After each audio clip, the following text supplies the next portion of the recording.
These companies support the Thom Hartmann Program. They are HelloFresh, the #1 meal kit delivery service. More info at hellofresh.com, code TOM.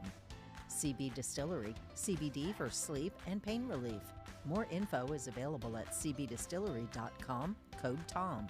Wild Alaskan Company, 100% sustainable wild-caught seafood delivered right to your door.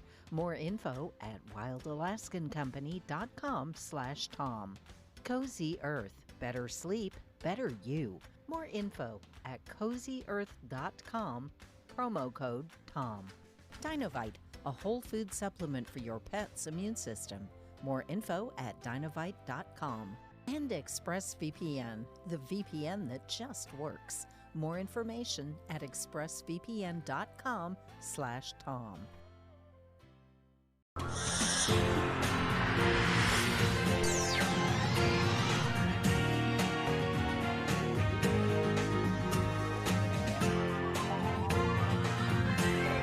We say fight back!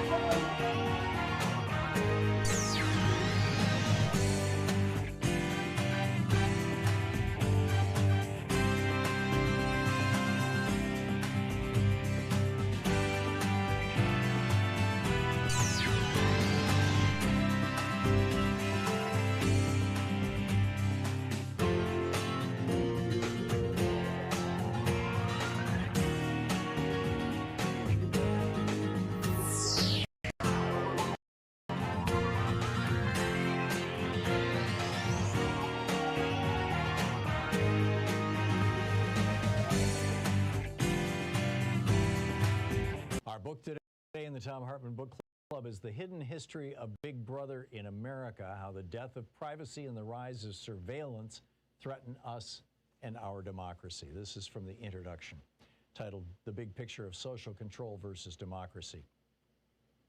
This book deals with two very large and often amorphous concepts, privacy and surveillance in the context of government and the marketplace.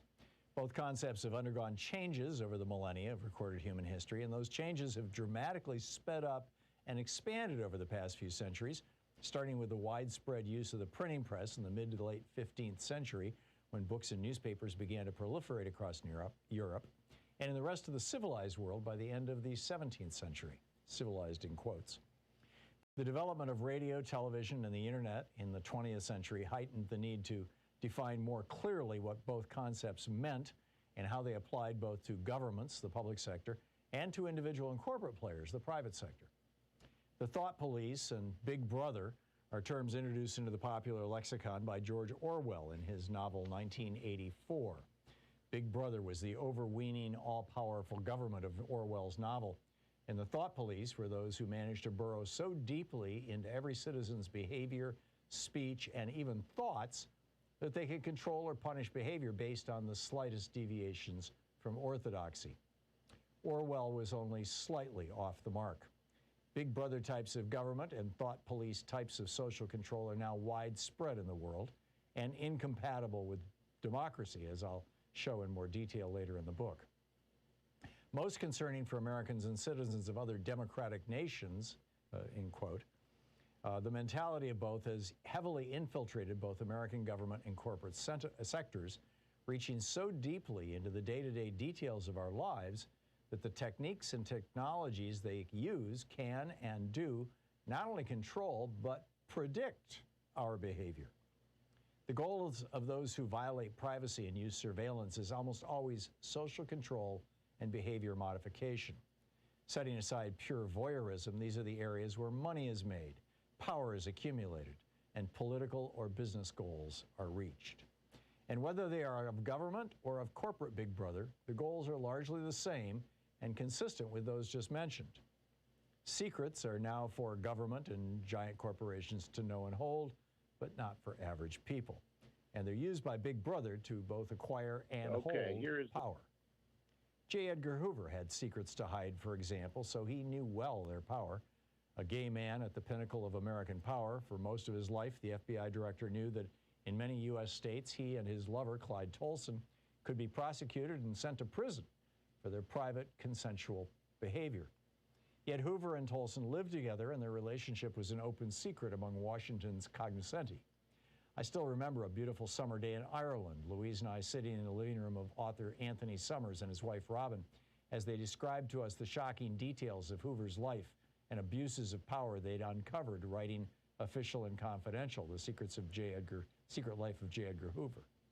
That books like Summers weren't published until after Hoover's death is a striking testimonial to the power of surveillance and the blackmail material it can produce to keep powerful people's secrets hidden even from the world's best investigative journalists.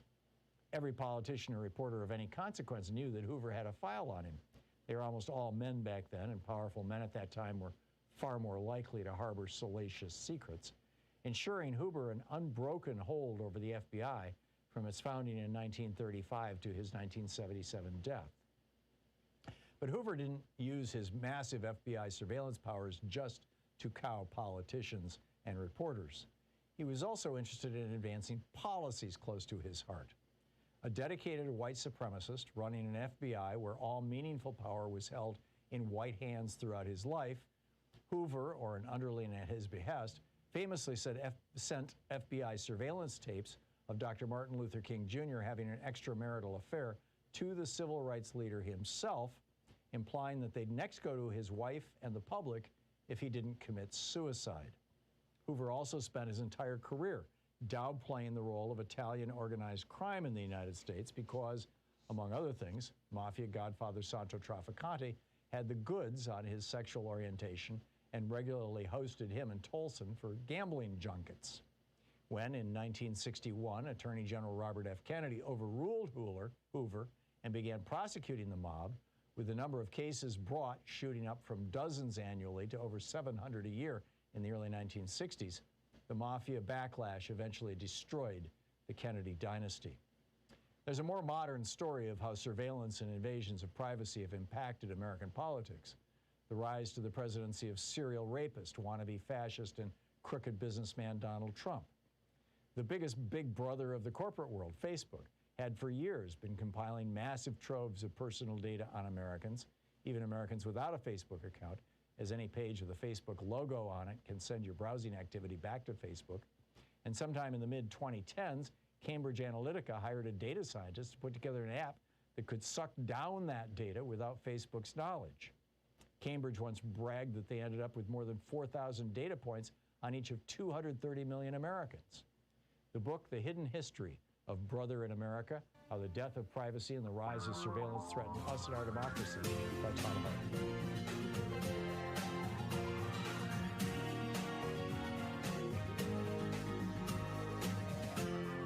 This is the Thom Hartmann Program. Well, happy Valentine's Day. Happy Statehood Day for Oregon. It's our birthday here. And happy Monday. We got a lot to cover in today's program. I want to start out with today's op-ed about can America avoid the bloodshed and chaos of a civil war? I'll get to that in just a minute. Because there is an active movement in the United States trying to start a civil war. Also, when should mask mandates end, and what does the Super Bowl tell us about this? I don't know if you watched the game. Louise and I watched it yesterday afternoon, and I'll get into that in the second, about 10 minutes, 15 minutes, what we saw. And can only white guys kneel? We'll get into that in our second hour. Is canceling student debt also in our second hour, the key to reviving America? In our third hour, what is the future of the Republican Party and Donald Trump? A fascinating debate actually going on around this right now. And also in our third hour, in good news, cage-free eggs show that activism works. I'll tell you all about that. And it's time to call your member of Congress about direct contracting entities, DCEs. This is this new scheme to privatize Medicare that is just rolling full steam ahead. And I'll tell you about that in our third hour. But I want to start out with my daily rant here from HartmannReport.com, titled "How Can America Avoid the Bloodshed and Chaos of Civil War?" Adam Kinzinger, the Republican who's on the January 6th committee along with Liz Cheney, it came out last week and said that he was openly worried about a second American Civil War. He said, "I don't think that's too far a bridge to recognize it's going to be armed groups against armed groups, targeted assassination and violence." And I'm not certain that he's right that we're going to have a civil war. In fact, I'm pretty skeptical about it. But there is an active movement within the United States trying to start a civil war. And over the weekend, I read Barbara Walters' book, or Walter, not the TV person. It's just an absolutely brilliant book. It's titled "How Civil Wars Start." And she goes in, she digs into, you know, the Bosnian conflict, the Irish Republican Army, and the Northern Ireland conflict. I mean, just a whole bunch of these. And, you know, one of the things that she just lays out in extraordinary detail is, number one, how rapidly these things happen once the match hits the gunpowder. And this is, in other words, I mean, even Germans, you know, Milton, in fact, she quotes Milton Mayer in a book, you know, where he was talking to, you know, good Germans in 1951 when he went over there and interviewed people who had lived through Hitler. And they said, you know, you couldn't see what was happening. I mean, you knew it was bad, but you didn't know where it was going to end up. The one guy says, you know, it's like a farmer, you know, one day the crop is over his head and he doesn't know how it got there. So, you know, that I mean, it is just, and frankly, this is also something that these people on the right believe. We had last week Congressman Thomas Massie. This is the Republican from Kentucky who famously around Christmas time tweeted out a picture of him, his wife, and I believe there are 3 kids, maybe 4 kids, all holding AR-15s or other assault weapons as their Christmas card. And he was on a web show with some right-wingers, and he said that 30 to 40% could agree that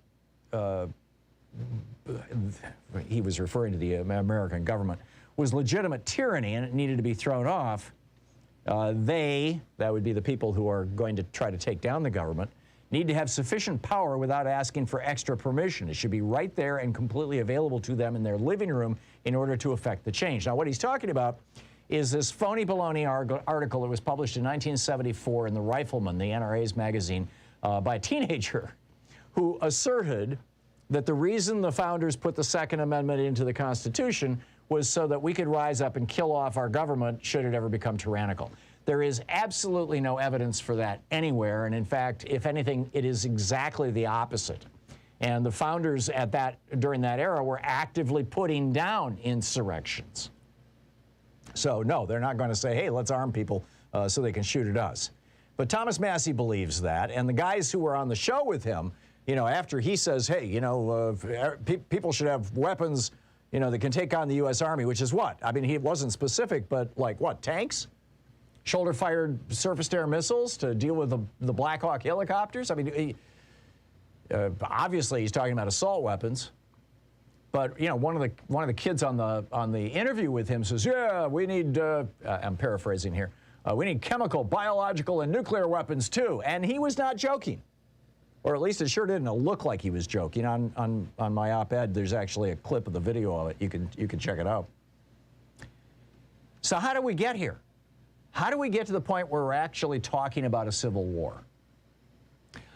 I would suggest to you, and I make this argument, and I think it's a strong one in today's op-ed at HartmannReport.com, that how we got here really started in a big way in 1981 with the Reagan Revolution, when Republicans took over the government and took us out of Keynesian economics, the New Deal economics, in other words, economics that drives an economy from the bottom up, took us out of that and put us into Milton Friedman's neoliberal economics, also known as Reaganism, also known as supply-side economics, all this kind of stuff. And, you know, what we saw was that as a consequence of this, Reagan's neoliberalism took a meat axe to our unions, just destroyed the income of working class people across the United States. So you've got that. I mean, we saw wages just collapse. Basically, they've been flat for the last 40 years, at least for the bottom 90% of Americans. For the top, 1%, they've gone up hundreds of percent. But for everybody else, no, not so much. And then on top of that, you've got this immigration law reform in 1965. From 1924, I think it was, in the 1920s, that was when we got our first immigration quotas, was in the 1920s. My recollection is it was 24, but don't hold me to that. And what that law said was that people can immigrate to the United States. They can come into the United States, but only in racial proportion to the current racial makeup of the United States. So there was basically a quota for white people, black people, Hispanic people, Asian people, whatever. And that stood until 1965. In 1965, that got blown up, and thus began what right-wingers refer to as the browning of America. So you've got that, the first generation of that, right, the first really substantial number, on top of Reagan, quote, legalizing at least 3 million, quote, illegals in 1986. All of that, contributed to the browning of America, which is, has freaked out the white racist Republican base, basically. And then on top of that, you've got the 80s was when the GOP's voter fraud hysteria started really going on steroids, although Trump has given it a whole new life. And Reagan's assertion, the day that he was inaugurated, January 20th, 1981, that government is not the solution to our problem, government is the problem. So what the voter fraud thing and Reagan did was essentially say, don't trust the government. And then on top of that, you had white people freaking out about the browning of the country. And then on top of that, you had the largely white American middle class crashing economically. And when, if people grow up in poverty, they tend not to rebel against it. But when people have something and it's taken away from them, when people are thrown into poverty, they tend to get very pissed off very fast. And this is the point that Barbara Walter made in her book, How Civil Wars Start. We saw this in Syria, we saw this in Northern Ireland, we saw this in Bosnia. In each case, an ethnic or language group that had been the dominant group in that society lost status, and the result was a civil war. And she gives a lot more examples than just those three. And so I think that all these things together are why we're here. Now, Walter says that the solution is to restore the middle class, essentially to reverse neoliberalism. And that's what I'm saying, too, is, let's undo Reagan's attack on labor unions. When Reagan came into office, a third of America was unionized. Now it's less than 6%. Let's make unions real again. Let's do what Canada has done and give people free or low-cost education and free or low-cost health care as well, providing a support system. Keep in mind, half of America today can't deal with a $1,000 unexpected expense.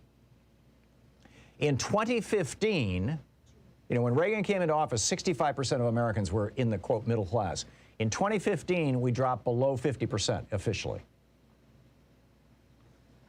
So the bottom line is basically that people who have a good job and have good pay tend not to become insurrectionists. They tend not to start civil wars. I mean, this is not rocket science, and I realize that at a certain level I'm simplifying, but I don't think very much. You want to pull the rug out from underneath the white supremacist movement, rebuild America. And by the way, and also the other thing is that we need to restore, and this is my thing, we need to restore confidence in trust in our government. Canada has this thing called Elections Canada. It's a nonpartisan government, it's actually kind of separate from government. It's sort of like our post office is or like Amtrak is. It's a separate agency, nonpartisan, that runs the elections for the whole country. And everybody's registered to vote. Everybody has an opportunity to vote. It works for everybody there. Everybody who's a citizen. And, when elections are controlled by partisans, whether they're Republicans or Democrats, and obviously, I'm very concerned about what Republicans are doing, but Republicans have been claiming that, Mayor Daley stole the election for JFK ever since 1960.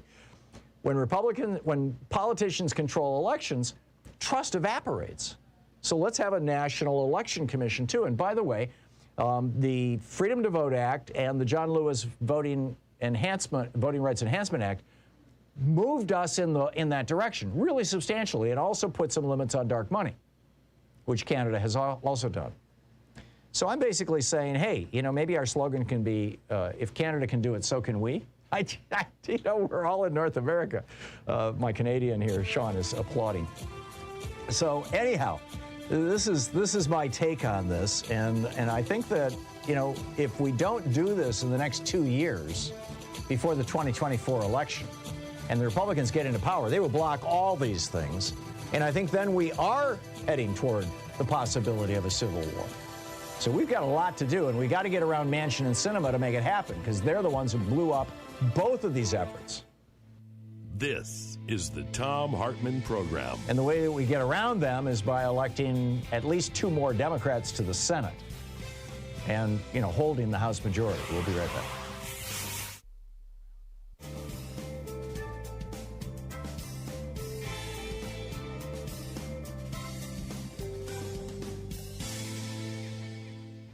And welcome back. Les in Winnemucca, Nevada. Hey, Les, what's up?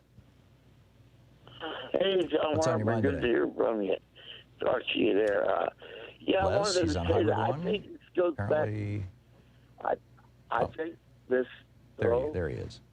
I think this goes back to the John Birch Society. It absolutely does. And I think that, and you look at the oligarchs, and you say, well, when it really gets down to it, they're all just a bunch of little Putins running around trying to cause trouble for any democracy they can. Well, and you know what the John Birch Society goes back to? It goes back to the 1954 Brown v. Board decision. I mean, that produced this explosion. The John Birch Society's main campaign in the 1950s and 1960s was impeach Earl Warren, the Chief Justice of the Supreme Court, who said that you can't have segregated schools.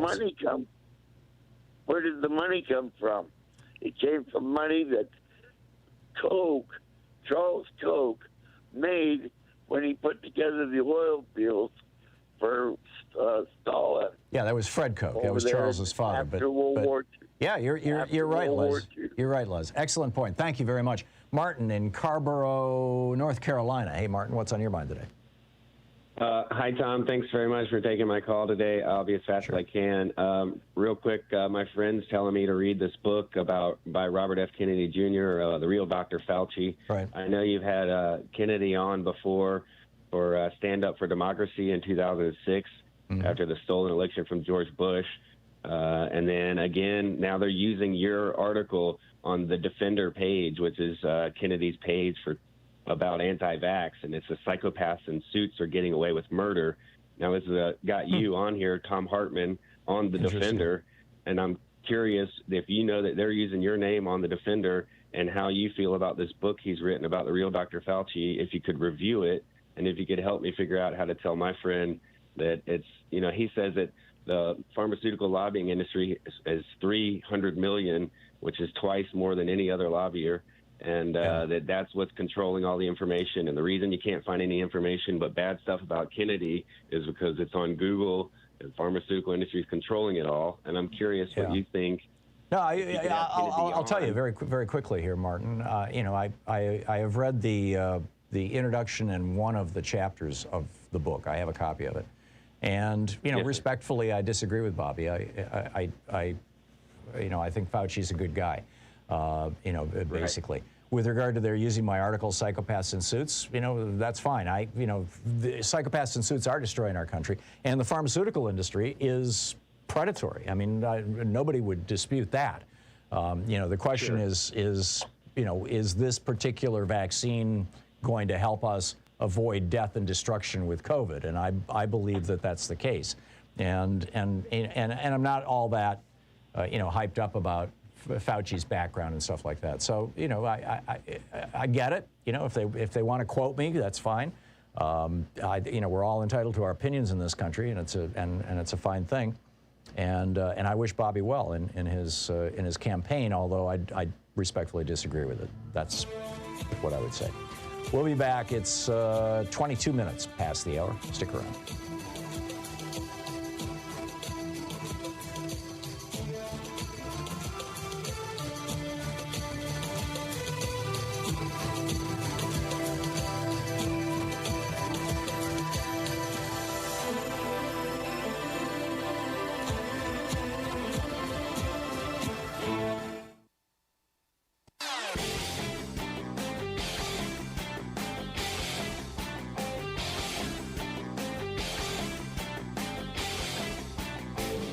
Hey, I've got a new book out. It's called The Hidden History of Big Brother in America, How the Death of Privacy and the Rise of Surveillance Threaten Us and Our Democracy. Available wherever you find fine books. Hey, just wanted to flag for you this amazing study that came out of the Department of Global Public Health at the University of Bergen in Norway. Lars Fadnes is the professor who oversaw it. They took a massive database of millions and millions of people all around the world, and the goal was to look at life expectancy. And they were looking at everything from pollution to wars to poverty to diet. And because there was so much data and such a large population base, they were able to separate out individual pieces. And what they found, and just looking at the diet piece of this, what they found was that going with what you and I might call the Mediterranean diet, they don't call it that in the study. What they basically say is no red meat, very little dairy, lots of fish, nuts, legumes as the principal protein sources, and lots and lots and lots of fresh fruits and veggies would add 10 years of lifespan to the typical 20-year-old and 8 years of lifespan to the typical 60-year-old. The whole video about it is over at thomhartmann.com. Check it out.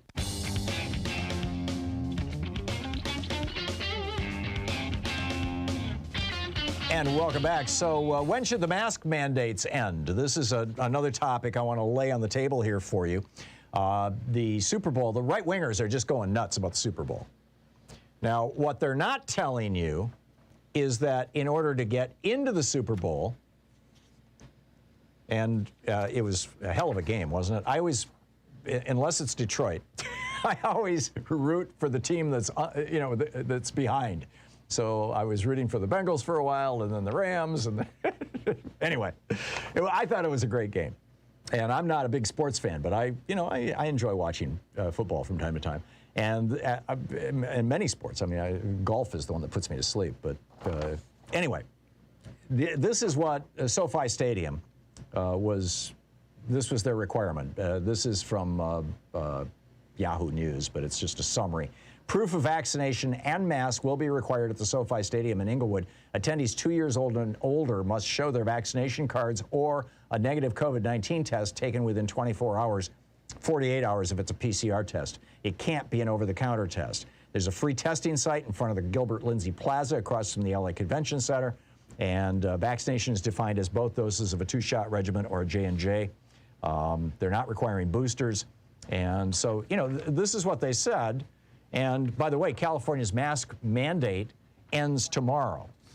So the headlines over on the right-wing websites are all, Super Bowl mask hypocrisy was on bold display because, there were celebrities seen without masks. A lot of people seen without masks. I think when 100% of everybody around you has been vaccinated or shown a negative COVID test, maybe it is time to get back to normal. Here in Oregon, we're going to be one of the last states. We're doing it on April 1st. We're ending our mask mandate, at least so far. And this is engendering a kind of a debate in the state. Now, being a relatively rural state, we got the Omicron wave about 2 weeks before most of the big cities in the country did. And so that's why we're doing it later. But one of the state public health officials said, talk to any hospital worker, and they say, you mean we're going to stay above 1,000 for another month because you're not willing to hang on tight for 6 more weeks? That's terrible timing. And indeed, I mean, now that we've seen particularly these studies showing that if you've had COVID, your risk of heart disease just goes through the roof. It's over 70% increase in risk of heart disease, heart attacks, and strokes. That's pretty serious stuff. So we'll see. But what's your sense of this? My sense of it is that it's coming to an end, but I think it's way premature for us to just jump into public spaces with no mask on, at the very least. You're listening to the Thom Hartmann Program. Call 202-808-9925. And certainly, it's crazy to do this without a vaccination. 27 minutes past the hour. We'll be right back with your calls.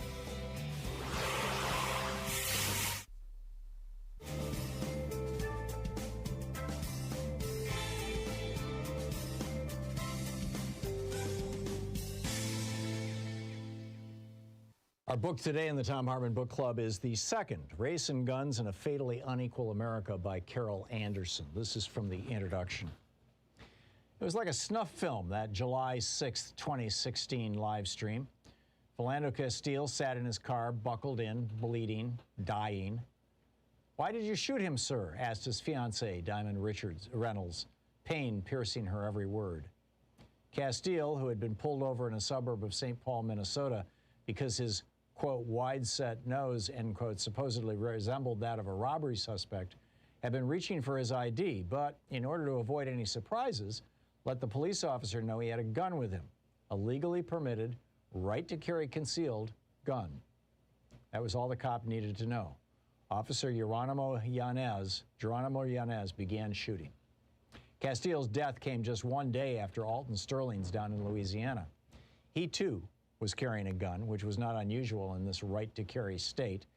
Granted, Sterling had a felony conviction, so owning a firearm was, for him, illegal, but he had been robbed before and wanted protection. On July 5th, 2016, the Baton Rouge police received a 911 call that there was a man with a weapon threatening customers at a local convenience store.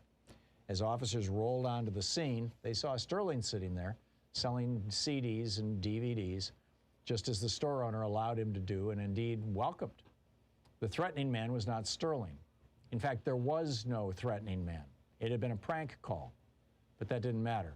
Within a few minutes, police had thrown the black man down, pinned him to the asphalt, and then started yelling that Sterling had a gun. He did. It was in his pocket where he could hardly reach it, what with the officers squatting on both his legs and one arm. Nevertheless, the police began firing round after round into his prone body, point blank. Blood poured out of his chest, but not for long. Alton Sterling was dead. The back-to-back deaths of these two black men police had shot for carrying guns should have jolted into action the Second Amendment's staunchest advocate, the National Rifle Association. In 1995, for example, the organization's denunciations flew fast and furious when it contended that law enforcement not only overreacted, but went out of its way to kill gun owners. Angered by the deaths at the Branch Davidian compound in Waco, Texas, and the siege and firefight at Ruby Ridge, Idaho, both of which were sparked by federal agents serving warrants for weapons violations, Wayne LaPierre, the NRA's executive vice president, angrily wrote, quote, "If you have a badge, you have the government's go-ahead to harass, intimidate, and even murder law-abiding citizens," end quote. He further denounced cops as, quote, "jackbooted government thugs who have more power to take away our constitutional rights, break in our doors, seize our guns, destroy our property, and even injure or kill us." Nearly 2 decades later, that sentiment had not changed. This was evident when Nevada rancher Cliven Bundy, who had refused to pay over $1 million in fees for grazing his cattle on public land, summoned his gun-toting, self-styled militiamen to do battle with federal authorities to prevent the seizure of his herd for restitution. Richard Mack, a former recipient of the NRA's Law Enforcement Officer of the Year award, asserted, "If federal agents are going to start killing people, I'm sorry, but to show the world how ruthless these people are, women and children need to be placed in the front lines as human shields." Mack didn't flinch as he insisted, quote, "Women need to be the first ones shot. I would have put my own wife or daughter there on the front lines, and I would have been a screaming bloody murder to watch them die," end quote. Larry Pratt, a speaker at the NRA's 2014 National Convention, commenting on the fact that Bundy, quote, "backed them," the Bureau of Land Management agents, down with automatic rifles and other deadly weaponry, proudly called that armed confrontation, quote, "a proper, legitimate, lawful response to illegitimate, unlawful exercise of government power, particularly on the federal level," end quote. Yet how quickly the NRA's swagger disappeared when government agents gunned down Philando Castile and Alton Sterling for merely carrying guns. Sterling's death didn't even merit acknowledgement. As for Castile, the NRA broke its silence only after inordinate pressure from African-American members led the gun manufacturers' lobby to issue a tepid statement that the Second Amendment was applicable, quote, "regardless of race, religion, or sexual orientation." When pressed further by many of its members to stand up for Castile, the often fierce organization demurred, saying it was, quote, "important for the NRA not to comment while the investigation is ongoing." This situational silence did not go unnoticed. The NRA had not only loudly defended the rights of those of the Branch Davidian cult and at Ruby Ridge, men who had actually shot and killed members of law enforcement, but the organization had also doubled down on calling for more guns in the face of mass shootings in a public school in Newtown, Connecticut, and a movie theater in Aurora, Colorado. Yet here, the guardian of the Second Amendment was now deliberately ignoring the inconvenient fact that black men had been killed for merely possessing a firearm. Where's the NRA? Asked journalist Hannah Kozlowska. Didn't Sterling and Philando Castile have Second Amendment rights too? David Graham in The Atlantic coolly observed that, quote, two shootings give a strong sense that the Second Amendment does not apply to black Americans the same way it does to white Americans, end quote. Washington Post columnist Eugene Robinson wrote that he saw the old Jim Crow whites only sign plastered above the Second Amendment. The book, The Second, by Carol Anderson.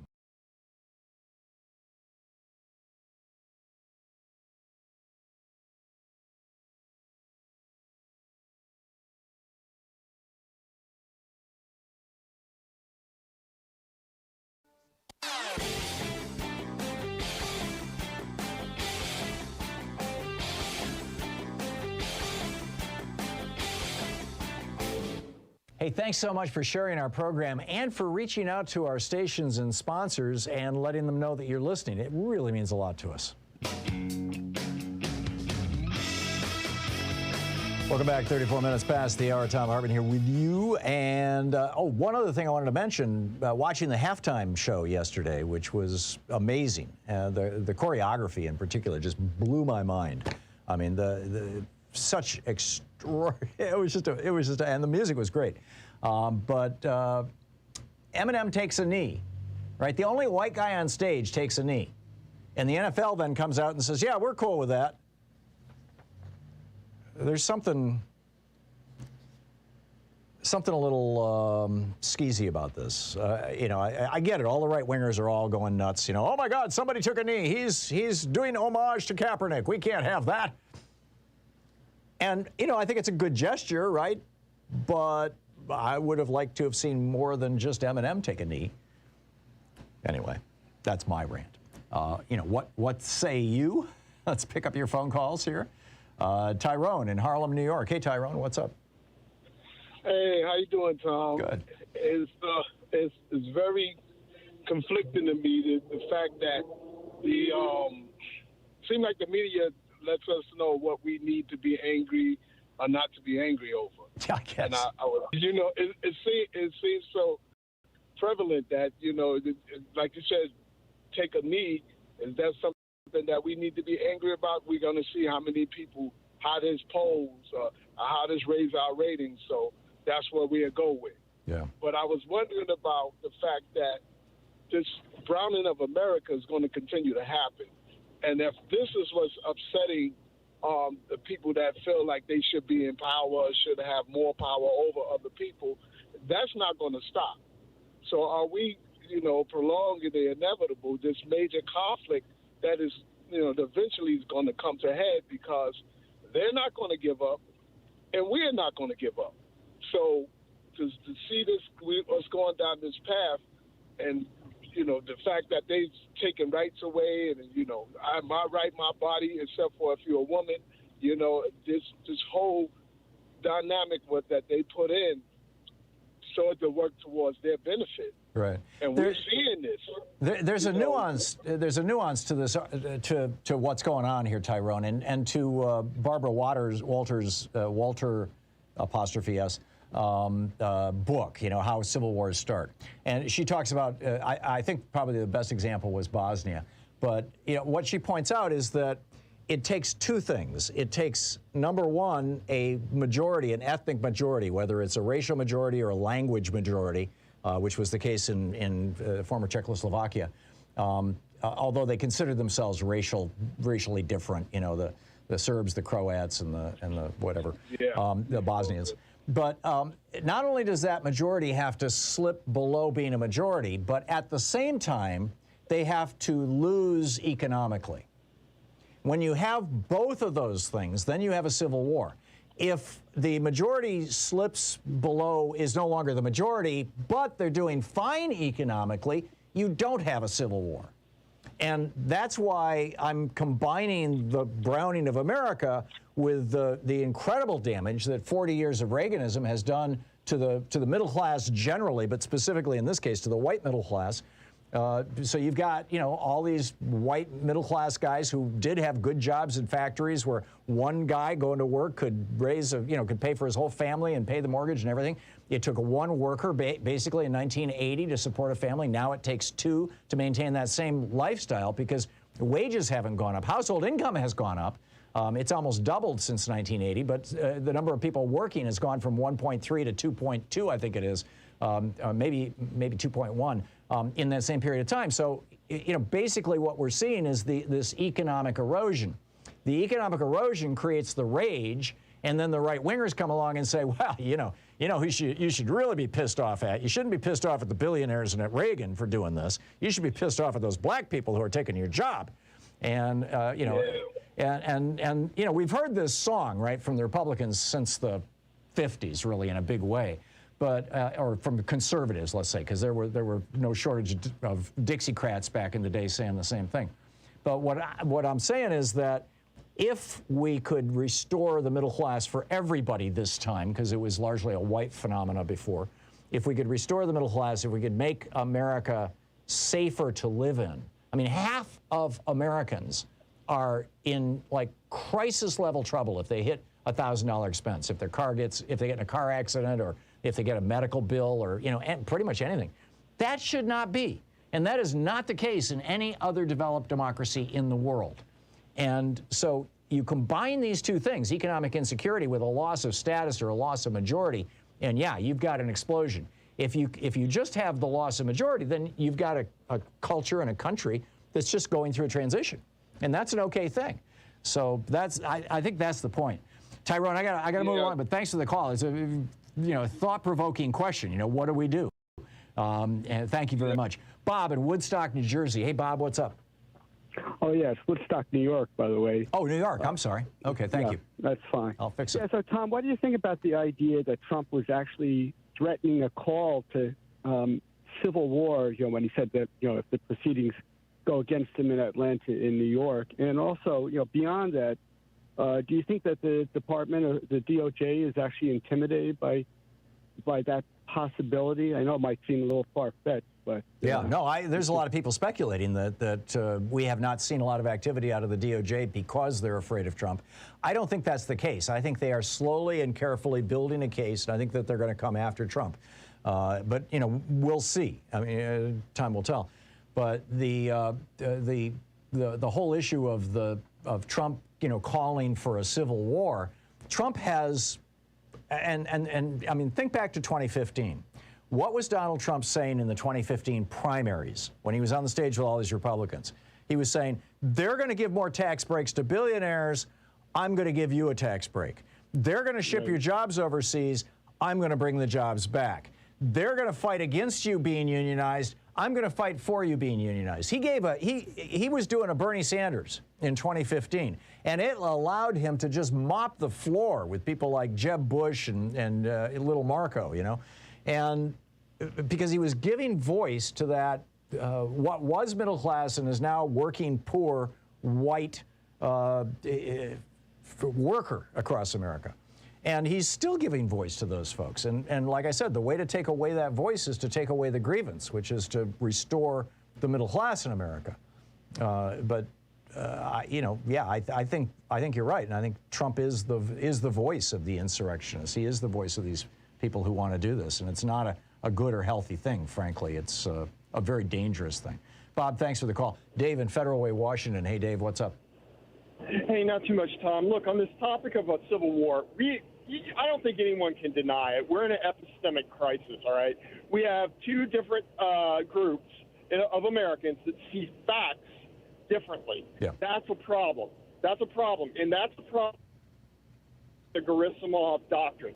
Now, I'm not trying to say, I've heard general officers all week butchering Valery Gerasimov's doctrine on hybrid warfare. Look, I don't even think Vladimir Putin completely understands it. But the bottom line is it's really about saving resources and saving money and competing with capitalist democracies. And the bottom line is Dave, I have no idea what you're talking about. Well, all right, just let me connect it to something you might know. If you know your Senator Wyden there? Yeah. Have you heard about the Heinrich Wyden memo about the CIA collecting information on Americans for years? Yes, it was a big story last week. Right, and I don't think it got enough attention because it's huge. You know what the CIA does, right? They plan contingencies against foreign adversaries. They don't generally, bother themselves with the affairs of Americans, right. and nor should they. It's in the law.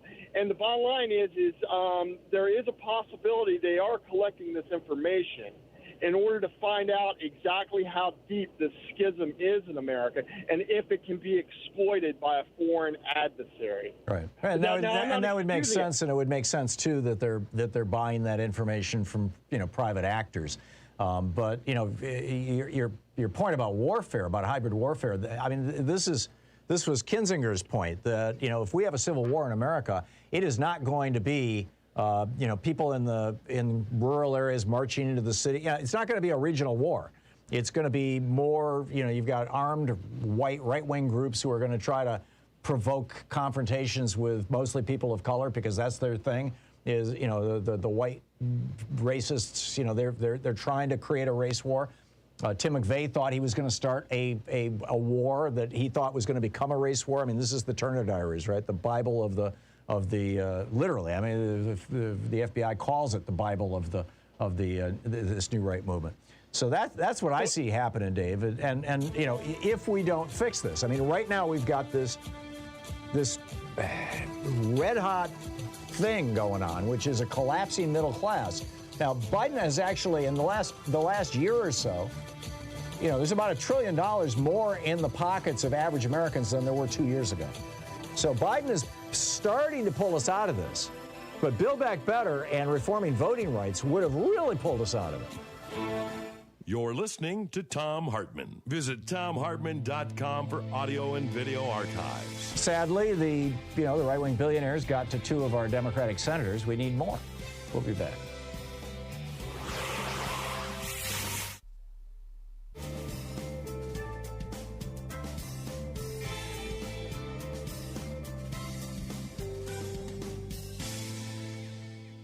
And welcome back. Diamond in West Hollywood, listening on KPFK. Hey, Diamond, what's up? Hey, Tom. I believe that we should keep the mask mandate here.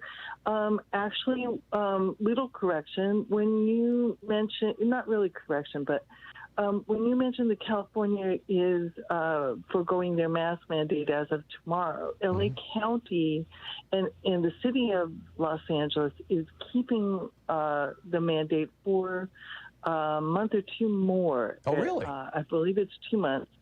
But the reason I think we should keep the mandate is every time we remove restrictions, we do, people go crazy. And I am really not a sports person. I don't watch them, but I do remember looking on Yahoo prior to the Super Bowl, the thing that leads up to the Super Bowl. That's how knowledgeable this website am.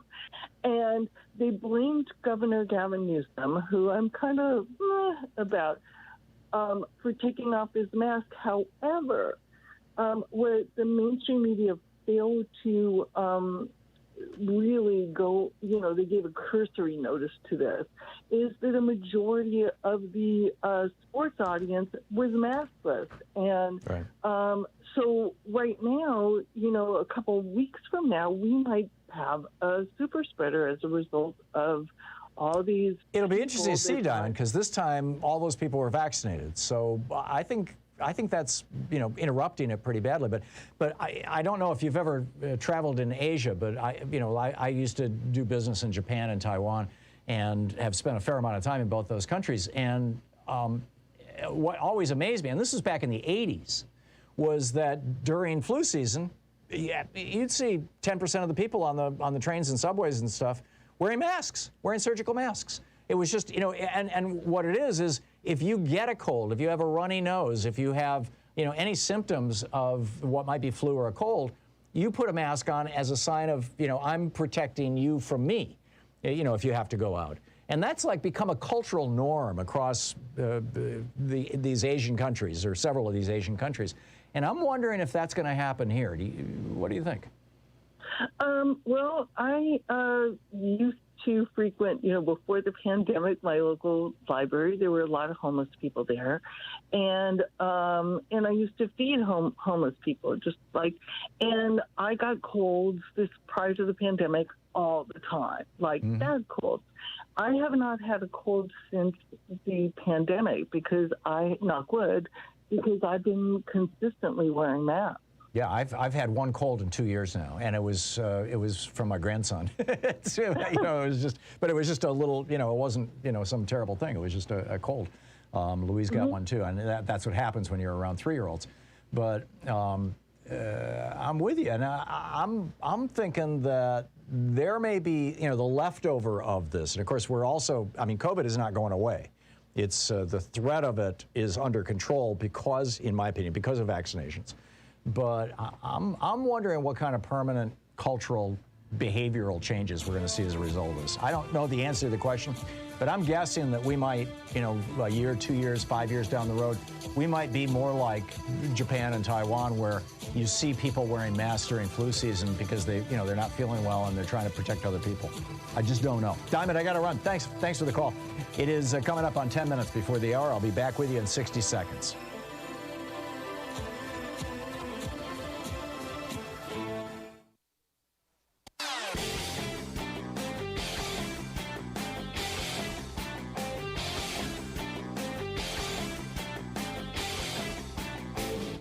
Change starts with you.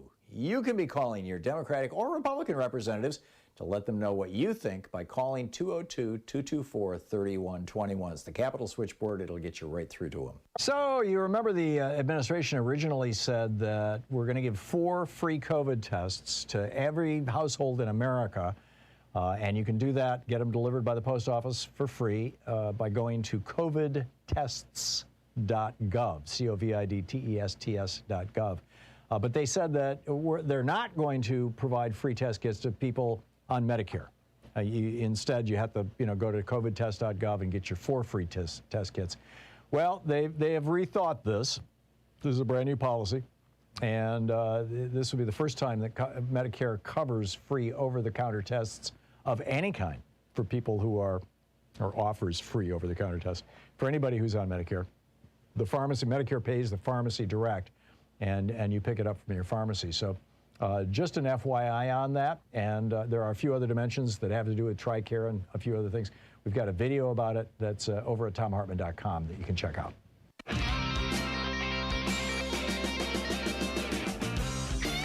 Okay, welcome back. Larry in Los Angeles. Hey, Larry, what's on your mind today? Larry, I know you're there. You're a regular caller. Okay, I'm going to put Larry on hold, and we will get back to him. Jared in Abbeville, Louisiana. Hey, Jared, what's on your mind? How you doing? Good morning. Good. Hey, you bring up the theme of Civil War, and other people have too, but and even I'm surprised a lot of veterans do. And I guess if you watched the flyover the Super Bowl last night, I don't know, maybe you can tell me how civilians have a weapon system that can counter that? Exactly. That's why I was saying, if there is a civil war, it's not going to be a region of the United States that decides to rise up. It's going to be what Adam Kinzinger was talking about, which is the kind of chaos that you saw in Northern Ireland. You're going to see buildings being blown up, randomly. You're going to see, or not randomly, but, targeted assassinations. Now, I think Kinzinger is more sensitive to this than most of us because he's receiving all these death threats. And so he may be exaggerating the risk. But this is certainly what the people in the white supremacist movement are talking about doing. They're coming up with their target lists, and they continue to think, this was Tim McVeigh's thing back in the day, they continue in the 90s, they continue to think that if they can just light the spark, then all the good white people will rise up and kill off everybody else, like, in that novel, in the Turner Diaries. I'm with you, Jared. I don't think it's going to play out even remotely like that. And I think they're dramatically underestimating the power of the U.S. government. And I think that January 6th is probably giving a lot of them a hell of a pause. But I still think that we need to basically Civil War proof, or let's say strife proof the United States by restoring the middle class. It would be a good idea. Jared, I got to run. Thank you for the call. David in North Miami Beach, Florida. Hey, David, what's on your mind today? Hey, y'all. I always say that because that's often the last thing I hear on your segments. Say that again? Oh, okay. So my question is, will there be accountability to the supermarket heiress who sent $650,000 to the January 6th event? Even if she thought she was sending it to the peaceful side, to my knowledge, that was still illegal, and she should be busted for a crime. I worked for her company, and I feel cheated. Interesting. I'm wondering if that donation was solicited by the wife of a Supreme Court justice. Ginny making an awkward phone call? Imagine that. That could never happen. No. Yeah, there you go. No, it's Go ahead. A lot of our friends don't have no idea about the Whiskey Rebellion or the Shea Rebellion, which were two sides of why we needed a constitution. Yeah, exactly. Don't tell them, let them hang onto their guns. Yeah, I'm with you. David, thank you for the call. I think there's a lot of shoes to drop, including supermarket heiresses. We'll see where it goes. Larry in Los Angeles. Let's try it again, Larry. Hi. Always want to hear what you have to say. What's up? Yeah, maybe that was Joe Manchin interfering with my your phone call. Okay. So he's all in an uproar right now because I think it's because January just saw a $119 billion surplus. Now I told you that right. December had seen only a $21 billion deficit, and it appears that the excuse that the Republicans are having, claiming that Joe Biden caused all of this inflation, is about to disappear because they're going to have to start trying to explain how we're getting inflation when Joe Biden is giving us surpluses. It's not Joe Biden's spending. It was the $8 trillion that Donald Trump spent in the last 2 years that he was in office. But the thing that I was trying to point out is you were talking about sliding into a civil war. Mm-hmm. Or something that, internecine warfare. And basically what's happening is we have the billionaires getting all the tax breaks so they don't have to pay for our government, so they have money left over so they can blast themselves into outer space and have joyrides. Yep. While the middle class is taking care of the entire government and everything that's working, and they got it real good. They can harm the middle class, get them all mad and ready to fight because they're not getting anything for all the money that they're paying, and then it's the billionaires' media that blames all of the minorities and brown people for America going downhill. You're right. And so they're getting it. They're just having a free ride and sending us on a path that could lead to civil war. And I was talking to a right-winger for 11 months last year until he finally told me don't call anymore. Mm. And he was saying some of the same things that you're saying, that after I called in and pointed out the fact that the Republicans are basically crazy, and they were showing up in Dallas waiting for a dead Kennedy to lead them to salvation. Yes. It sounded so stupid that he accused the Democrats of running a false flag. Yeah, they're trying that around January 6th too. Oh, it's the FBI. Yeah. Right. Yeah. And so, and in fact, that's what made him decide, don't call me anymore, because he had a co-host with him, and his co-host started getting on my side. That's what really killed him. So I can't call the program anymore. You can't call the right-wing radio show anymore. That's great. Larry, keep telling the truth. I agree with you, by the way, and for people who didn't get the memo, the January numbers are in, and we have a budget surplus of over $100 billion. And this is what happens when you have Democrats in the White House. The last two presidents to submit a balanced budget were Bill Clinton and Jimmy Carter. Larry, thanks for the call. We'll be back. We've got a lot to talk about. Stick around.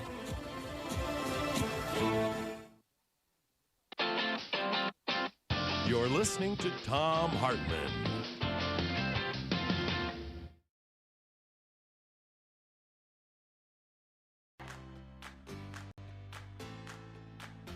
These companies support the Thom Hartmann Program. They are HelloFresh, the #1 meal kit delivery service. More info at hellofresh.com, code TOM. CB Distillery, CBD for sleep and pain relief. More info is available at cbdistillery.com, code TOM. Wild Alaskan Company, 100% sustainable wild-caught seafood delivered right to your door. More info at wildalaskancompany.com/Tom. Cozy Earth, better sleep, better you. More info at cozyearth.com, promo code TOM. Dinovite, a whole food supplement for your pet's immune system.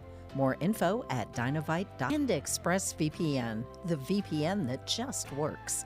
More information at expressvpn.com/Tom.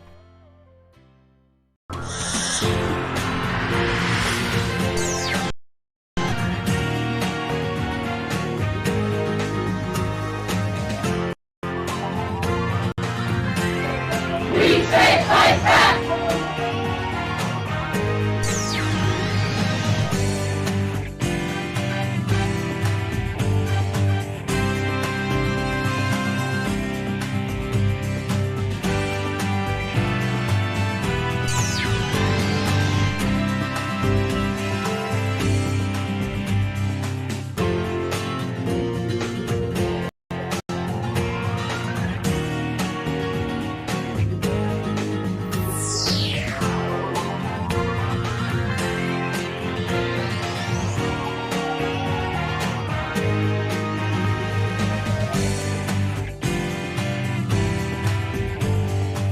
Our book today in the Thom Hartmann Book Club is Stokely, A Life by Peniel E. Joseph. This is from the preface. Stokely Carmichael is a troubling icon of America's civil rights years.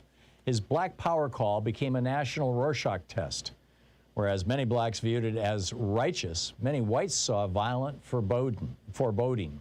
Newspapers brooded over Carmichael's words, quickly forming a consensus that judged the slogan to be at best intemperate and at worst a blatant call for anti-white violence and reverse racism.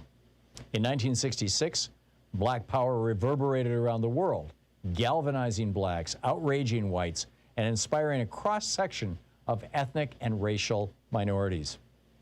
In 1969, Carmichael left the United States for Conakry, Guinea, where he reinvented himself as a roving Pan-Africanist organizer and professional revolutionary. For the next 30 years, he remained an energetic dissident, a throwback to the heady years of the 1960s. Carmichael turned the quest for black political power into his life's work.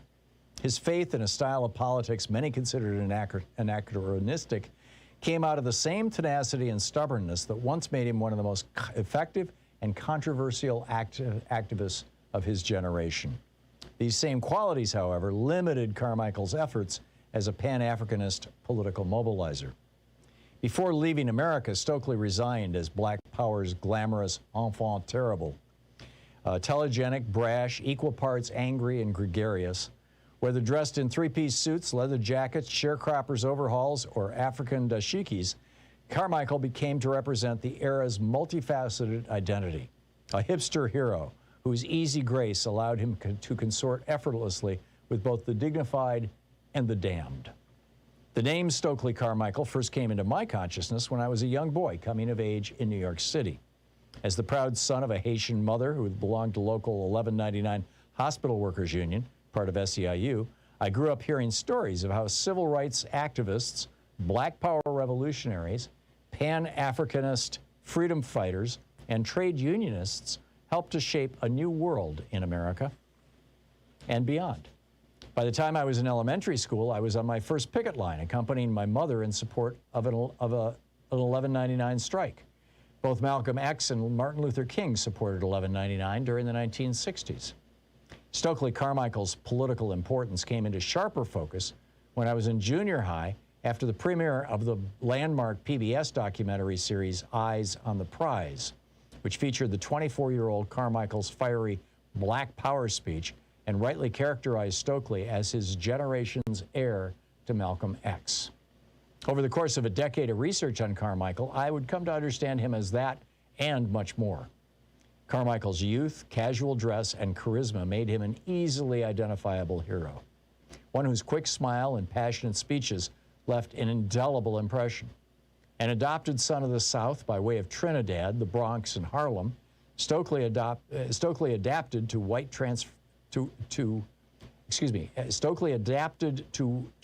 while transforming whatever environment he encountered. As a native New Yorker growing up in the city's tense racial climate of the 1980s, I found Carmichael's survival instincts appealing. As a young graduate student in Philadelphia, I had the opportunity to hear him speak and briefly met him afterward. He encouraged me to stay committed to the Black freedom movement, a struggle he defined as infinite. With his flowing African robes, gray hair, and white beard, he looked like a prince. And he had changed his name. He was no longer Stokely Carmichael. As Malcolm Little had become Malcolm X and later El Hajj Malik El Shabazz, Stokely had become Kwame Ture. It was a name that paid homage to his two African heroes, men who had been the first presidents of their countries, Ghana's Kwame Nkrumah and Guinea's Sékou Touré. Kwame Ture spelled the Guinean's name not as the French did, as white Europeans did, but as Arabs and Muslims did. Sékou Touré, S-E-K-U-T-U-R-E.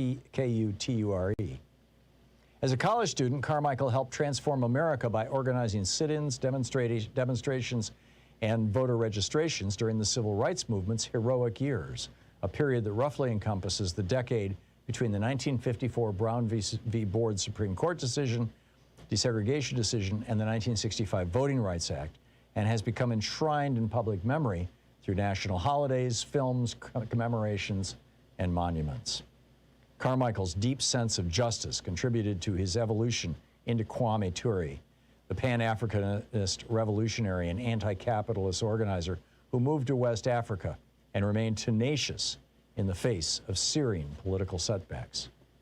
Carmichael ultimately judged America incapable of creating the free and just world he had struggled for as a young man. But despite living in Africa for the final 30 years of his life, Carmichael's legendary stature as a Black power activist lingered even if many ignored his lasting contributions to civil rights struggles that included a bruising quest for the vote in the Deep South. Although today largely forgotten, Stokely Carmichael remains one of the protean figures of the 20th century, a revolutionary who passionately believed in self-defense and armed rebellion, even as he revered nonviolence. The book Stokely, A Life, by Peniel L. Joseph.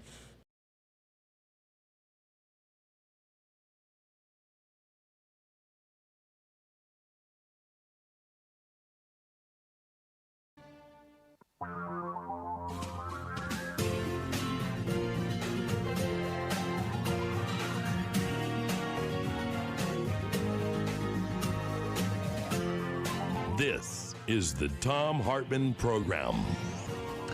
And welcome back to the second hour of our program. As I mentioned in the last hour, the only person to take a knee at the halftime show yesterday, and of course the halftime show is not the traditional place to take a knee anyway. It's during the anthem, but was a white guy, Eminem, and I'm not quite sure what to make of this. Like I said, I thought it was a great thing that he did, but then the NFL came out and said, yeah, we saw this happen during all the rehearsals. We knew it was going to happen. We're good with it. It's been 6 years. Roger Goodell, the NFL commissioner, has apologized to Colin Kaepernick, although, once Kaepernick took the knee, no NFL team picked him up after that. He's basically been blackballed from the NFL, which is pretty amazing.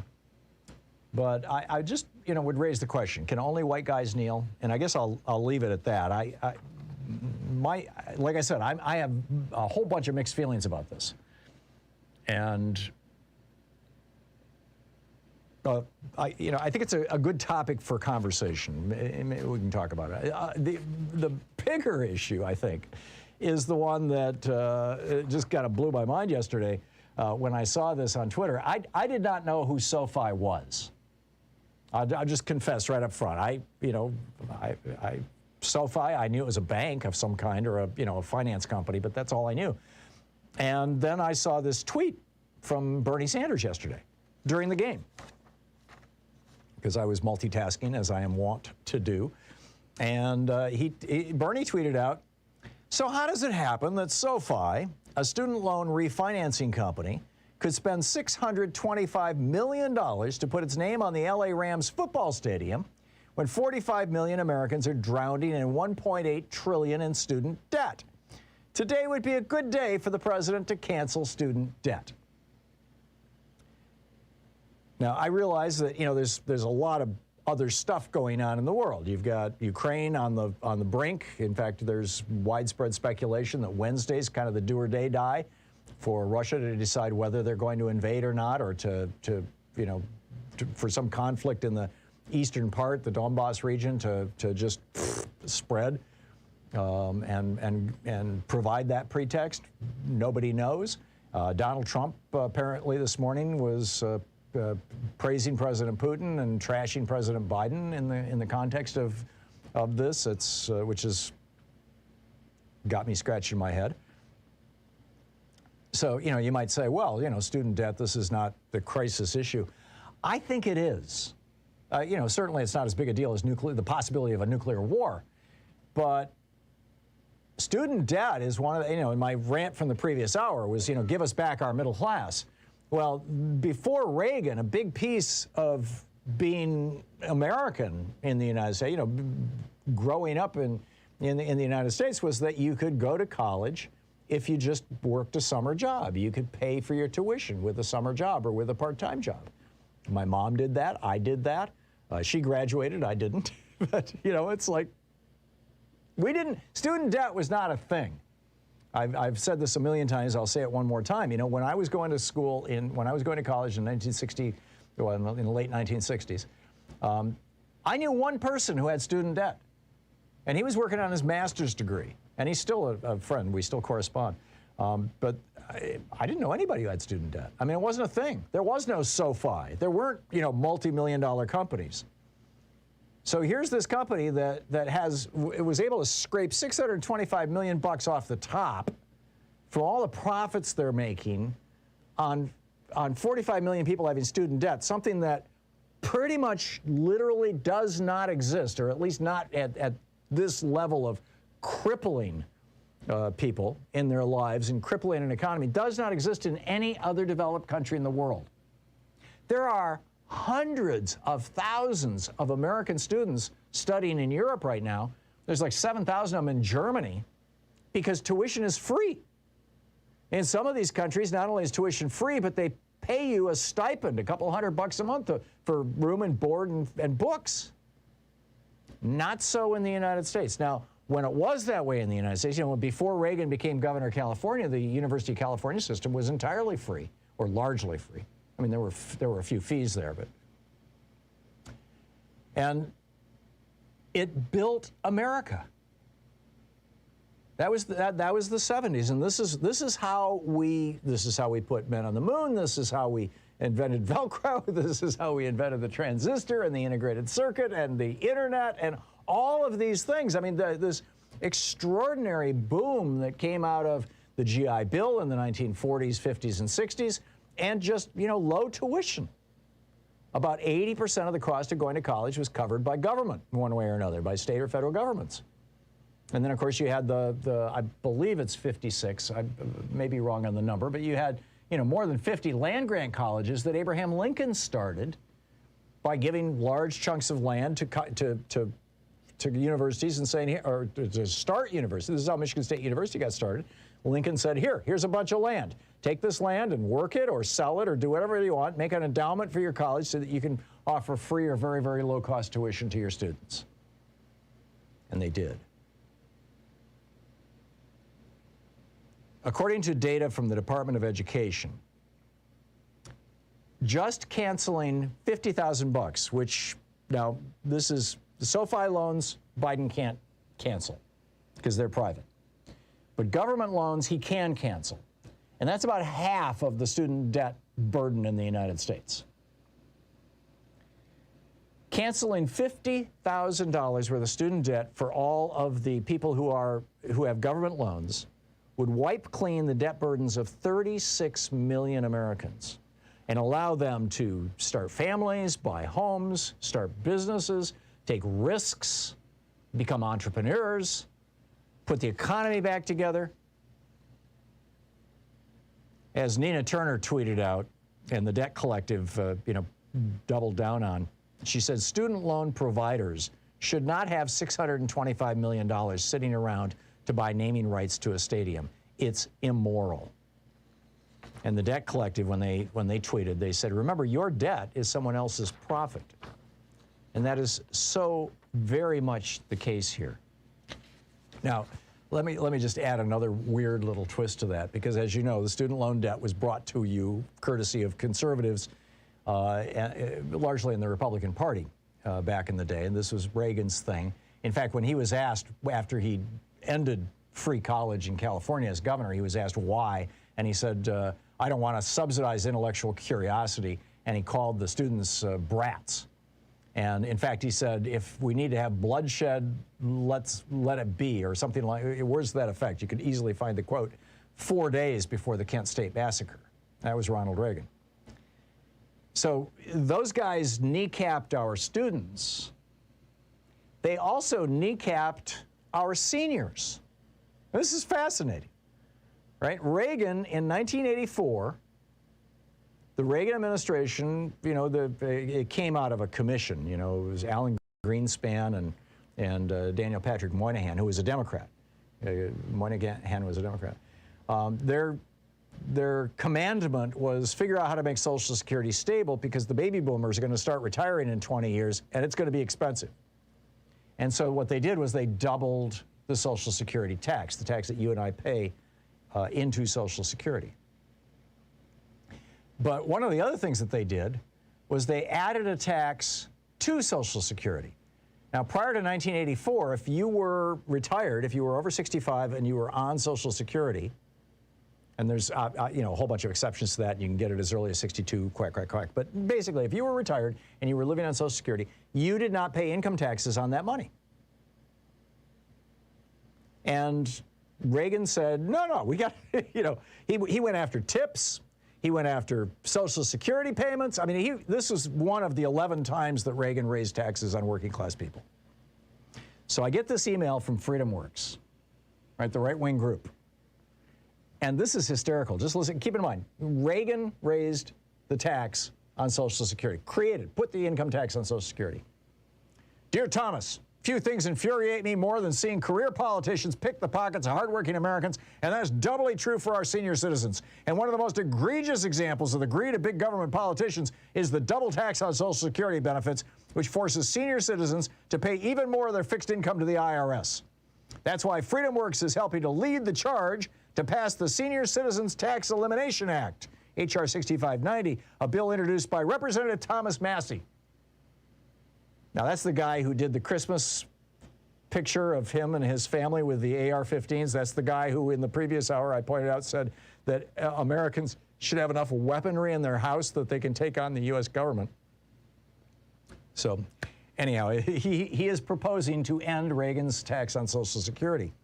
And then the letter goes on. Up until 1984, Social Security benefits were rightly exempt from the federal income tax. However, in 1983, greedy career politicians in Washington, D.C. did what they always do, found a way to take more of your hard-earned money, changing the IRS code to make Social Security benefits taxable income. Well, that was Ronald Reagan.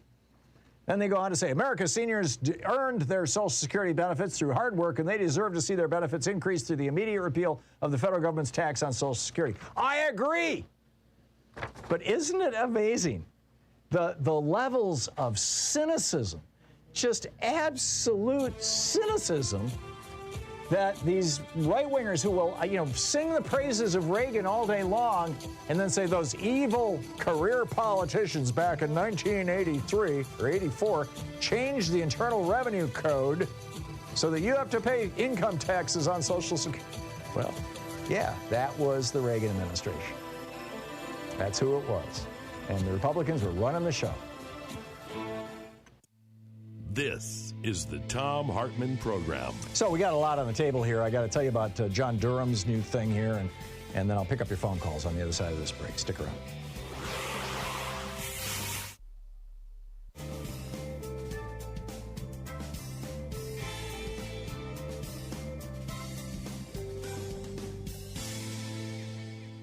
Okay, welcome back. Jim in Raton, New Mexico. Hey, Jim, what's up? Yeah, hi, Tom. Thanks for taking my call. I read the history of guns and the Second Amendment twice. The second time specifically looking for something about the 17-year-old boy that wrote the article in American Rifleman. Right. And I was surprised and curious why you didn't put that in your book.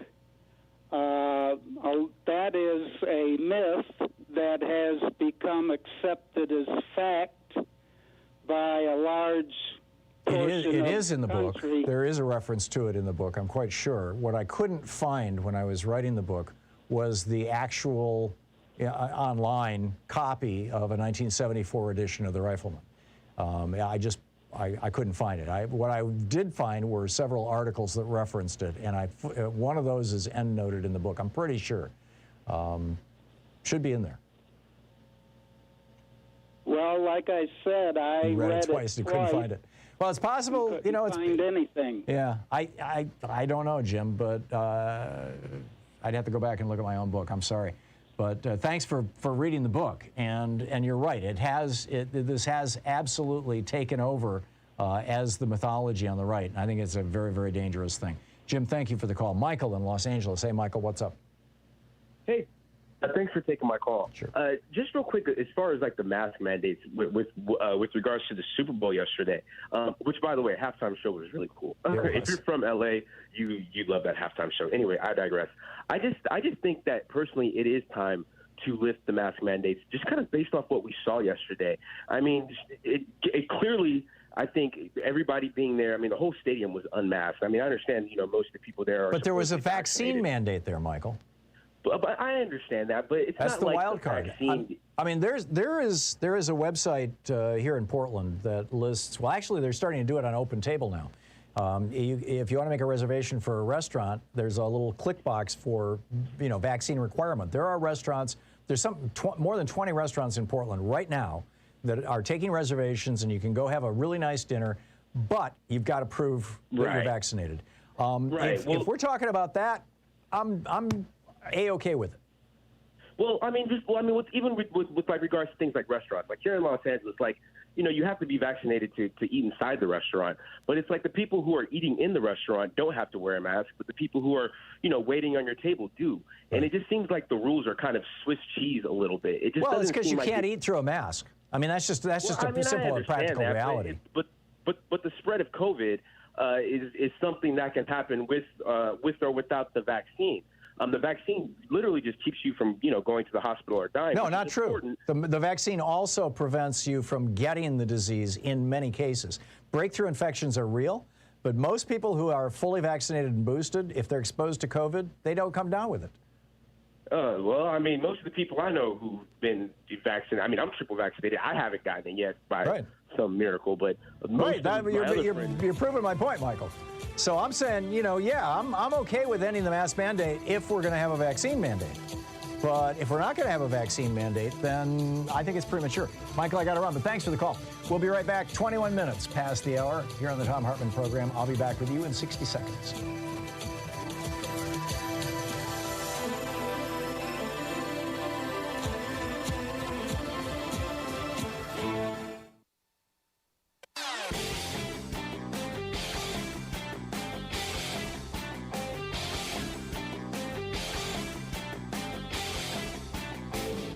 Hey, Thom Hartmann here. I have a new book out, The Hidden History of Big Brother in America. It's about how the death of privacy and the rise of surveillance threaten us and our democracy. I reveal how both government and corporations are tracking our every move in the virtual world as well as the real world, and then using our own data to skew elections, radicalize citizens, and make money off our lives. I also show how we got to where we are today and how China, with its new social credit system, serves as a warning of the dystopian future we should all want to avoid. It's astonishing how these new surveillance systems not only make us poorer, but also damage our democracy. The vitality of our civil rights and privacy must be restored, and we can do that together. The Hidden History of Big Brother in America. That's The Hidden History of Big Brother in America. Available wherever you find fine books. Thank you for your support. Tag You're It. Hey, I've got a new book out. It's called The Hidden History of Big Brother in America, How the Death of Privacy and the Rise of Surveillance Threaten Us and Our Democracy. Available wherever you find fine books. And we're back on the air, right? Okay, we had a hiccup there, a little computer hiccup, but hey, we're here. And I just wanted to flag this for you. This is something you probably have not heard about on MSNBC or CNN or in the mainstream media, because by and large it's being ignored because it's really not a big deal. But the right wing is absolutely screaming hysterical about this. And Donald Trump called for the death of Hillary Clinton or people on her campaign last Friday as a consequence of this. Now, John Durham is this right-wing lawyer that Donald Trump gave a job of being a special prosecutor, a special counsel is his title. And he was supposed to look into who were the nefarious actors who were claiming that Donald Trump had cut a deal with or was trying to cut a deal with Russians or Russian oligarchs or the government or whatever back in 2015, 2016 to become president. And the predicating assumption was that there's absolutely no there, and people made this thing up, and who are those terrible people? We need to find them. And Durham has not, outside of trying to prosecute one lawyer for not being honest about how he learned about, with the FBI, about how he learned about some detail of this, Durham has not found any evidence. He's not found any smoking guns. He's not found anything. But he did make a court filing last week, and because it was a filing in court, the right wing is taking it like, oh my God, this is a court filing. This must be real. And it was a court filing saying that Michael Sussman, who is a lawyer, former lawyer with the Clinton campaign, who is basically defending this, I guess, that he has a conflict of interest with the attorneys because Durham claims that he, quote, repeatedly billed the Clinton campaign, end quote, for his work on the Russian bank allegations. So this is like a claim made 3 steps removed.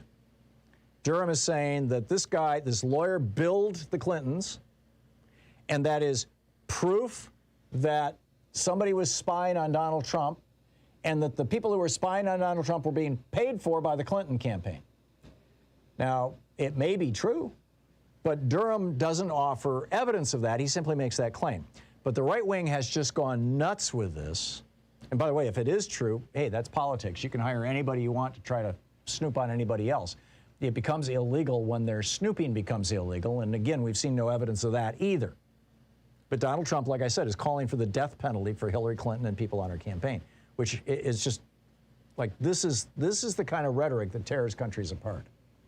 But when you hear from your right-wing friends and neighbors that, oh my God, John Durham has proved that there was no there to the Trump-Russia thing and blah, no, not at all.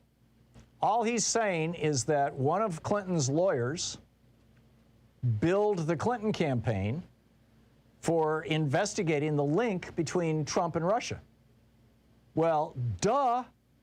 I mean, if you thought your opponent, or if you knew that your opponent was meeting with, agents of a foreign government and trying to solicit their help to win an election, and Trump was not bashful about this. By the way, we're in the break, Sean. Trump was not bashful about this. Wouldn't you hire somebody to check it out? So I'm just putting that on your radar screen so you know, because by and large, it's a story that's all over right-wing media and being largely ignored by everybody else because it's not really that big a deal.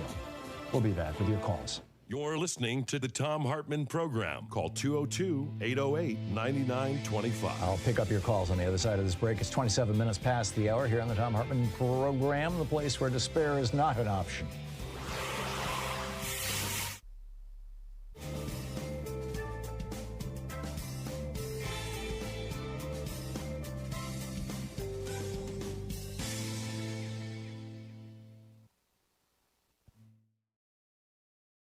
Our book today in the Thom Hartmann Book Club is Common Sense for the 21st Century by Roger Hallam.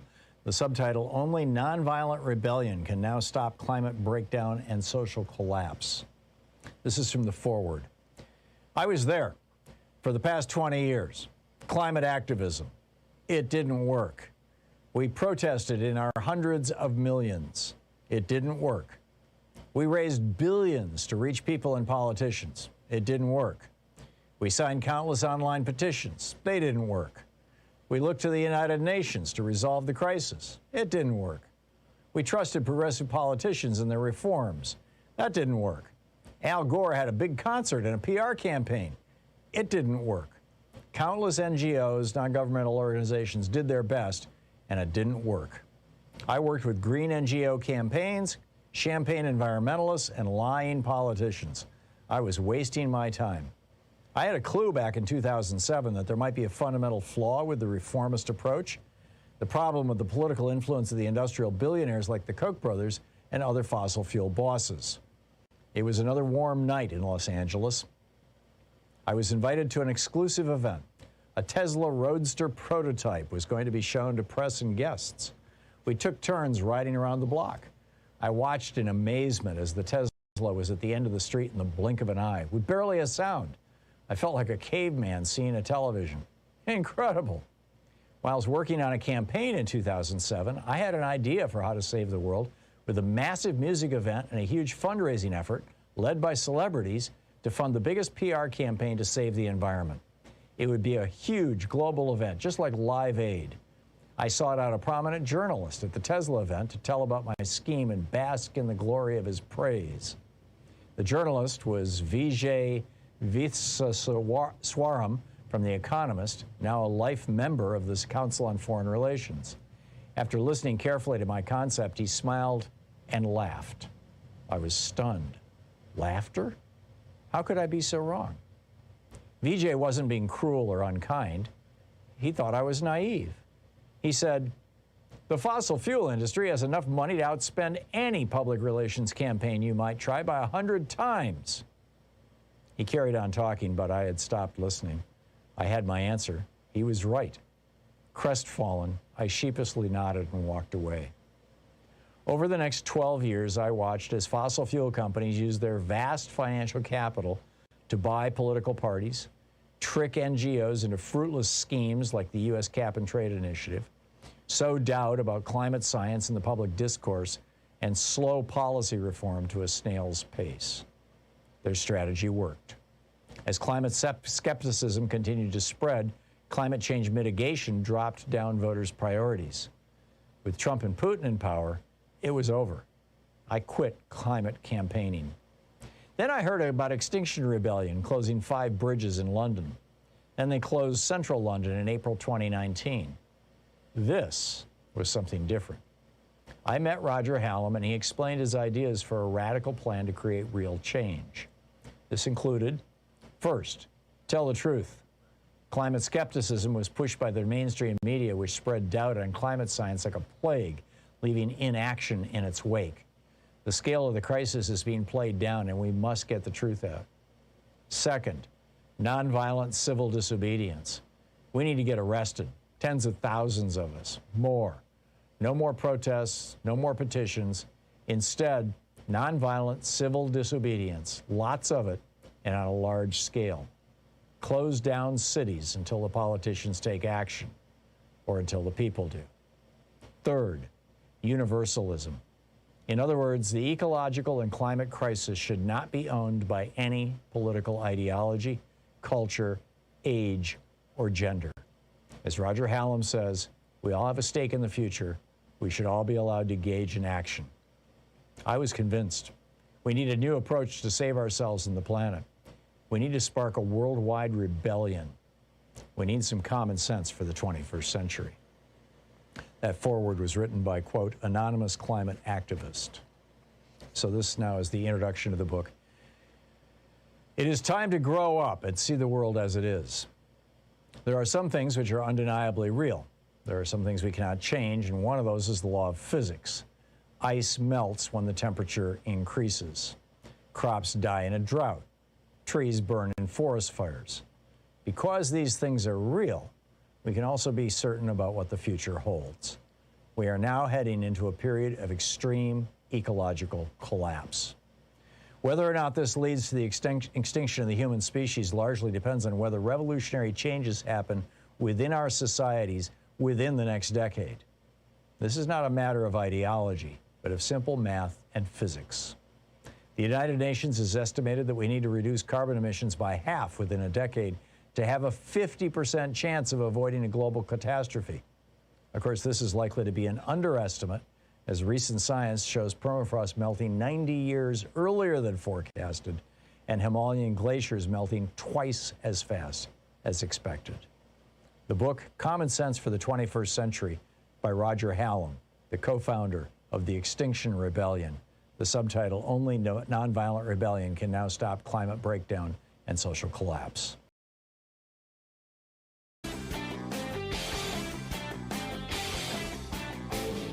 Our 1-hour free podcast recaps our show, and it's available wherever fine podcasts are found. And we have the full 3-hour podcast available over at thomhartmann.com if you want to really support our program. So if you want to know what the Republicans are for, you'll recall, President Biden recently in his 1-year anniversary of becoming president speech said that, who would have imagined that all they were in favor of doing was just obstructing anything I'm doing.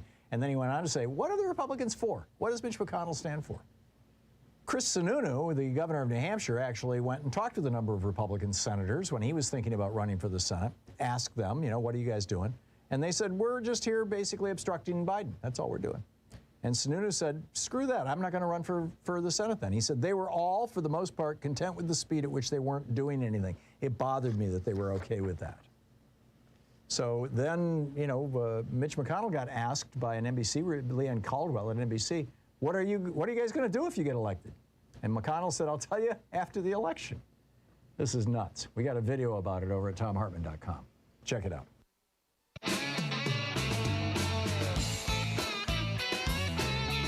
You'll recall in the first hour of the program, I was talking about this, my op-ed over at HartmannReport.com today, talking about the possibility, the fever dreams of the hard right of a civil war in the United States. And I said, if it plays out the way it played out in Bosnia or the way it played out in Northern Ireland or Syria, it is not going to be the army of the North marching against the army of the Confederates. It is going to be scattered, scattered incidents of targeted assassination and violence. And here we go. This news breaking in the last 5 minutes. Craig Greenberg is a guy running for mayor of Louisville, Kentucky. He is a Democrat. And he was in his office this morning, just a few hours ago. And somebody fired several bullets through the window into his office at him. One of those bullets went through his clothing, but apparently did not go through him. Thank God for loose-fitting shirts. I don't know, But this from the report. This is from Yahoo News. Early evidence suggests that the shooter acted alone and deliberately targeted the Democrat. So, is this something that is going to? Well, I don't know. I don't even want to speculate. I'm telling you, we need to take this stuff seriously. We need to take it very, very seriously. Okay, picking up your phone calls here. Sandra in Omaha, Nebraska. Hey, Sandra, what's on your mind? Well, you were just talking about the right's glee to maybe start a new civil war. That didn't work very well in 67, Detroit. There was a riot that started there, and it started because the cops raided a bar after hours, and things kind of got out of hand. and people got upset, and they started taking action, like snipers on rooftops. And so the governor got upset about that, and he sent in the National Guard, and people got upset about that. And so it grew and it grew and it grew. And finally, President Johnson sent in the 82nd and 101st Airborne Divisions, who were experienced in guerrilla warfare. This continued to escalate for 6 days. Hundreds were killed. Tanks were sent in. Personnel carriers were sent in. 50 cal machine guns were used. So this was not just a cough kind of got out of hand. So this went on, like I said, for 6 days before it finally stopped. So anybody that thinks, oh, I'm just going to start a civil war and we're going to show the military what they can do, and I'm thinking, no, I think the military's pretty trained in this. So yeah, they know what they're doing, and I remember that very well. The 12, as I recall, it was 12 city blocks that got burned down, basically, and because it looked like Berlin. Yeah, after and the reason I remember it so vividly is that my mom pointed out to me, because I was too young to remember, that when I was 1 and 2 years old, we lived in one of those buildings. Oh, wow. My parents lived in Detroit for a while when I was, after I was born. And, it was a building that was right in the middle of the area that burned to the ground. So, yeah. You want to see more about that? The U.S. News and World Report, Detroit 1967, has pictures, lots of information about it. Okay. So, Sandra, thank you. Thank you for the call and Sure. for the information. Good talking to you. John in West Allis, Wisconsin. Hey, John, what's on your mind today? Well, I'm going to go back a little bit, and I'm still wondering what we are going to be doing to keep the Republicans from this incredible wave of just taking over the Congress in November of this year. In Wisconsin, in the redistricting in 2011, with all Republican legislature and Walker as the governor, they redistricted the state and gerrymandered it so severely that at the time it was the worst gerrymandered state in the country. And not only that, but they still currently have a 62+% majority in our legislature and congressional representatives from a total of 46% of the voters. Right, So much for one person. Yeah, I was going to say, statewide, all the statewide offices are controlled by Democrats because statewide everybody's voting Democratic, but because of the gerrymandering, they've got a majority in the House, the Senate, and their House delegation. You're right. Now the thing is that they want the Republican-controlled legislature came up with their redistricting idea, which of course was vetoed by our Democratic governor, and so they took it to the Supreme Court, and they imagined a completely fictitious principle of let's redistrict with least changes. And not only did the Supreme Court say, yeah, that's just fine, but that effectively, I think unconstitutionally, according to our Wisconsin Constitution, basically dumped the veto of our governor.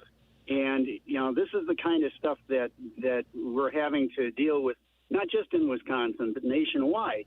Without the Freedom to Vote Act and the renewal of the Voting Rights Act, I cannot see how we can simply keep these fascists, which is essentially what they are, because all they're after is control, from taking over the Congress. I share your concern, John. Now, down in Georgia, the new thing is they're going to try and block any contributions to Stacey Abrams' campaign. Grassroots contributions, no, we can't have that for the next 2 months. Billionaire contributions, no, that's not a problem. Super PACs, yes, we can have those all day long. I share your concern, John, and it's why I was so outraged when Joe Manchin and Kyrsten Sinema sabotaged the voting rights legislation. It was just like that. It was like so beyond the pale. We are left now with only one alternative, and that is to show up in absolutely overwhelming numbers in November, in this November. And whether those votes will be counted. I mean, the story's coming out of Texas. Early voting in Texas starts, I think in 2 weeks. And actually, maybe early voting has already started. I'm not sure. It started this week. Okay, thank you, Sean. Yeah, I heard a thing about it on NPR this morning. And they're saying that, if you register to vote, we will send you a voter registration card, and it will have a number on it. And then when you vote, you have to provide that number, or if you want to do a mail-in vote, you have to provide that number. So this is a brand new number for you to memorize or whatever. And the problem is that a lot of the people who have been recently registered to vote, which is the result of a really aggressive campaign, particularly to get Hispanics and African Americans signed up to vote. This is stuff that is being promoted by Democrats across the state, including Beto O'Rourke, that those recent signups, the state has not bothered to send those numbers out to people yet. So when they show up to vote, their vote will be thrown away. And if they submit a mail-in ballot or even try to get a mail-in ballot, that will be thrown away because they don't have their number. It's another little slick strategy.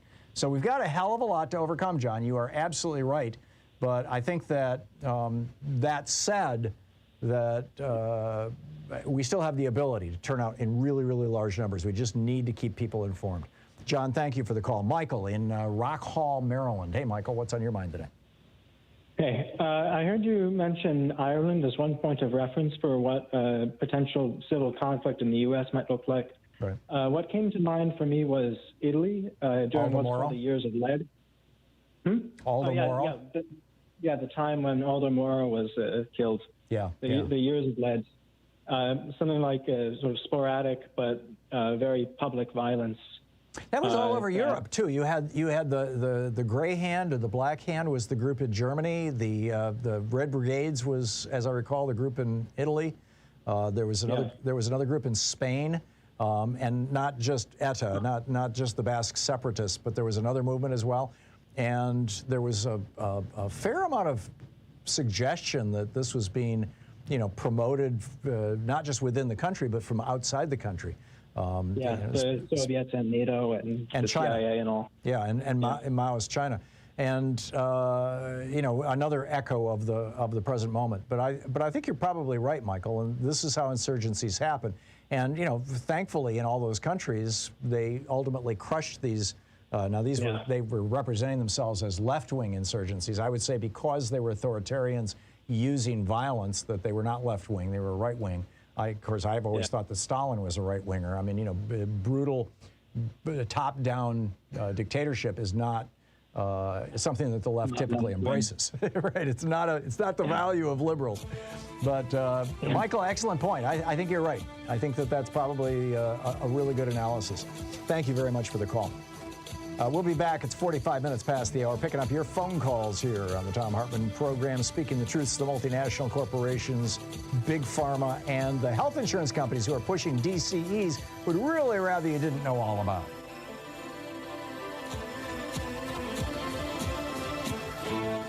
You're listening to Thom Hartmann. Visit thomhartmann.com for audio and video archives. Back with your calls on the other side of this. Stick around.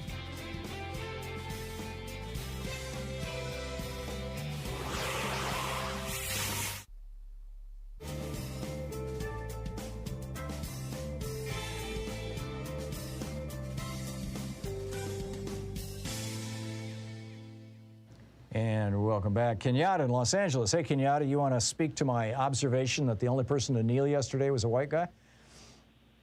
I do. And I think the totality of your question, or the entirety of it, was, is it okay if just white guys do it? And I think, knowing you as well as I do, in terms of your intellect, that was probably a rhetorical question because white boys, and I'm using the word white boys because you use it on your show, so I'm sure that no one's offended by me doing it, can do lots of things that black people can't do. For instance, in a 70% black employee football league, they can own the teams. Blacks can play the game, but they can't own the teams. There are no black owners out of 32 teams. Yep. Out of 32 teams, there are only 2 black head coaches. I did not watch the Super Bowl, Tom, and it's the first time in my adult life that I didn't because, you see, of JFK's exemption for the National Football League, which makes it entertainment. It is not sport, unlike other sports.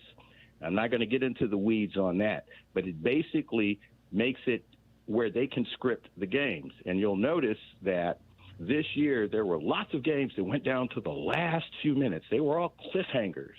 And apparently that's what happened yesterday. But I wasn't going to watch because all of the... You think the game was scripted? like Worldwide Wrestling. Wait a minute, Tom. I want you to know this. The only other so-called sport that has such an entertainment exemption is World Wrestling. Wow. I confess, Kenyatta, I know nothing about sports. I knew nothing about that. That's amazing. And you'll notice, understand the NFL had 2 seasons of empty seats because of the pandemic. Right. They've got to recoup that money. Yeah. SoFi Stadium cost billions of dollars. They've got to recoup that money. So they add a game to the schedule, and then all of a sudden, games this year, went down to the last 2 minutes. That's never happened before. Overtime games. So it's and these are the things that people don't know. So anyways, because of that and the minstrel show at halftime, I wasn't going to watch that. I didn't watch the game for the first time. But wait a minute. Was that a minstrel show, or was that, hey, finally the Los Angeles hip hop scene gets their due? I guess it all depends on what side of the fence you're on, Tom. For me, it was a minstrel show, and I will tell you, even though I didn't watch it, my phone was ringing off the hook yesterday with other people that I know, particularly in the black intelligentsia, that were very offended by it. That's interesting. I didn't see it, wasn't going to watch it. But anyway, Let me just say this. The things that the white boys can do, we can't do. White boys can shoot a president and live to talk about it and walk around in the streets. White boys can attack the United States Capitol and try to take down the government, and the police run from them.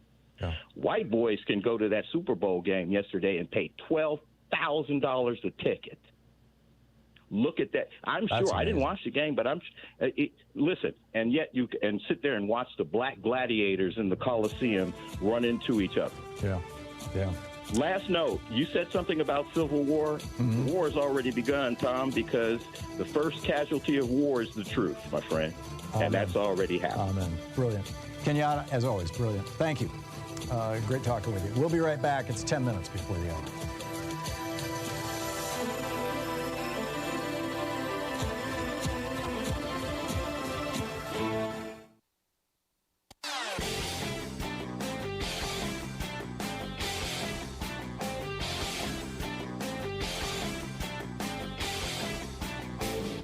Share the Thom Hartmann Program with your friends. We're available on SiriusXM, Free Speech TV, Pacifica, commercial stations nationwide, YouTube, Twitter, Facebook, on the Thom Hartmann app, and you can even tell your smart speaker to listen to the Thom Hartmann Program.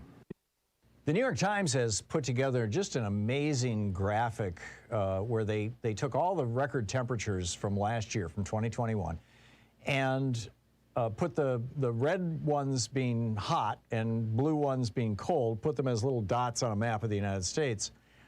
And it sure looks to me like what we're seeing is the collapse of the jet stream. If you watch weather shows on TV and things like that, what you see is, some very odd. Well, we saw this, for example, with that cold snap last a year ago, February, where the jet stream just kind of drooled all the way down, carried Arctic air all the way down into southern Texas and northern Mexico, froze Texas up, shut down their power systems and things like that. And it's blocking the movement of air here in the Pacific Northwest, and thus we're getting these massive heat waves. I think that we all need to keep an eye on this. I've got a video about it over at ThomHartmann.com. You can check it out there.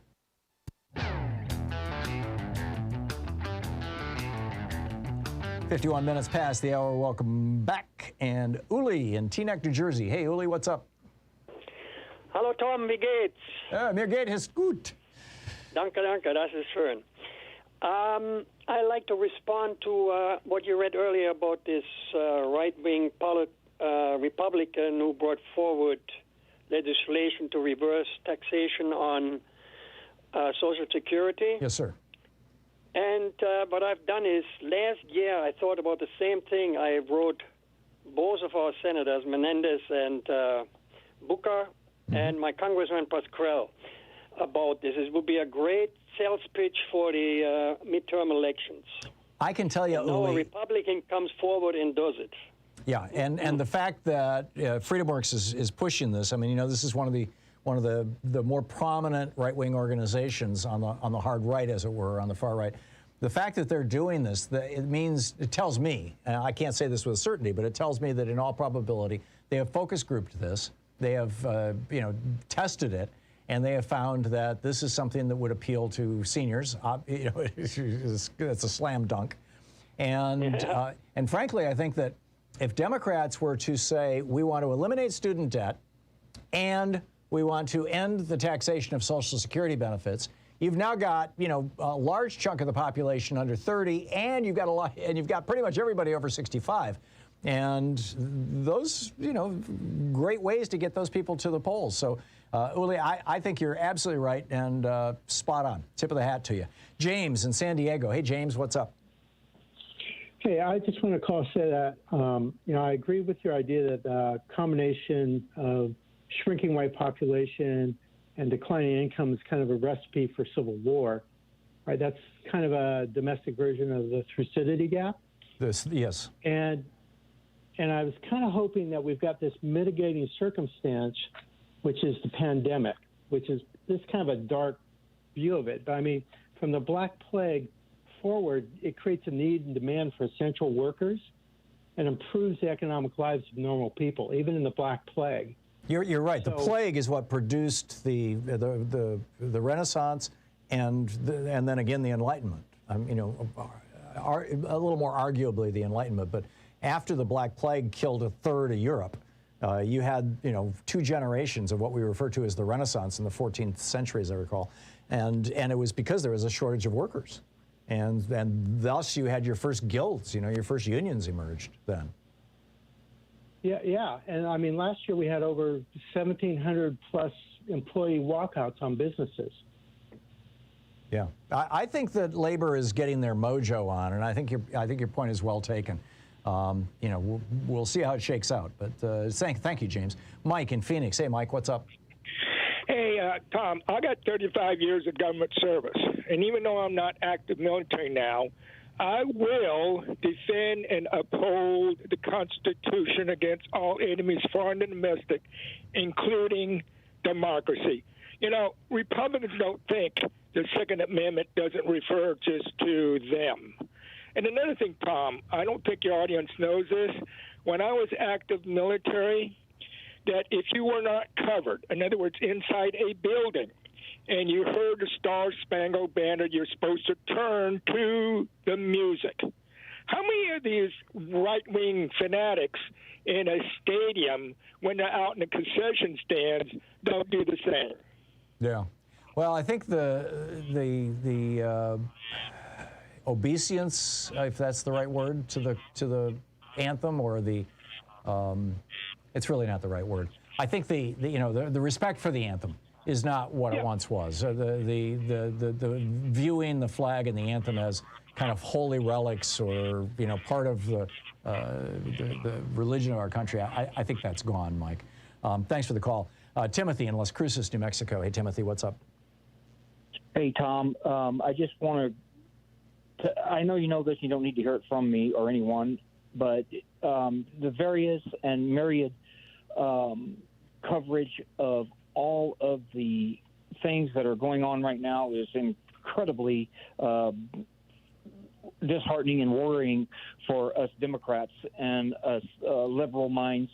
One of the things that I saw on one of the earlier programs was Malcolm Nance and him speaking about Ukraine, and I just wanted to say that we watch MSNBC and we watch Free Speech TV, and what I see on Free Speech TV does not always add up with MSNBC, even though I love MSNBC.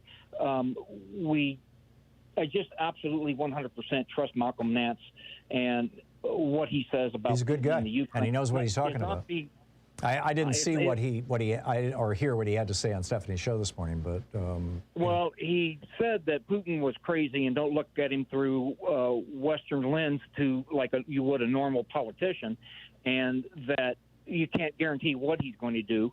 And the other side of it was that the Ukraine is not being represented, that they are ready to fight, that they are better prepared than what is being led on in the our regular media, and that I got a lot of really, really good feelings from Malcolm Nance. And he said, I think it could get very, very messy. And if Putin is crazy, he's crazy like a fox. We all need to be careful of, not just him, but you don't get to be president of a country like that by just being nutty. Timothy, thank you for the call. You're listening to Thom Hartmann. I never dreamed of growing up to be a political activist commentator, but here I am. These companies support the Thom Hartmann Program. They are HelloFresh, the #1 meal kit delivery service. More info at HelloFresh.com, code TOM. CB Distillery, CBD for sleep and pain relief. More info is available at cbdistillery.com, code TOM.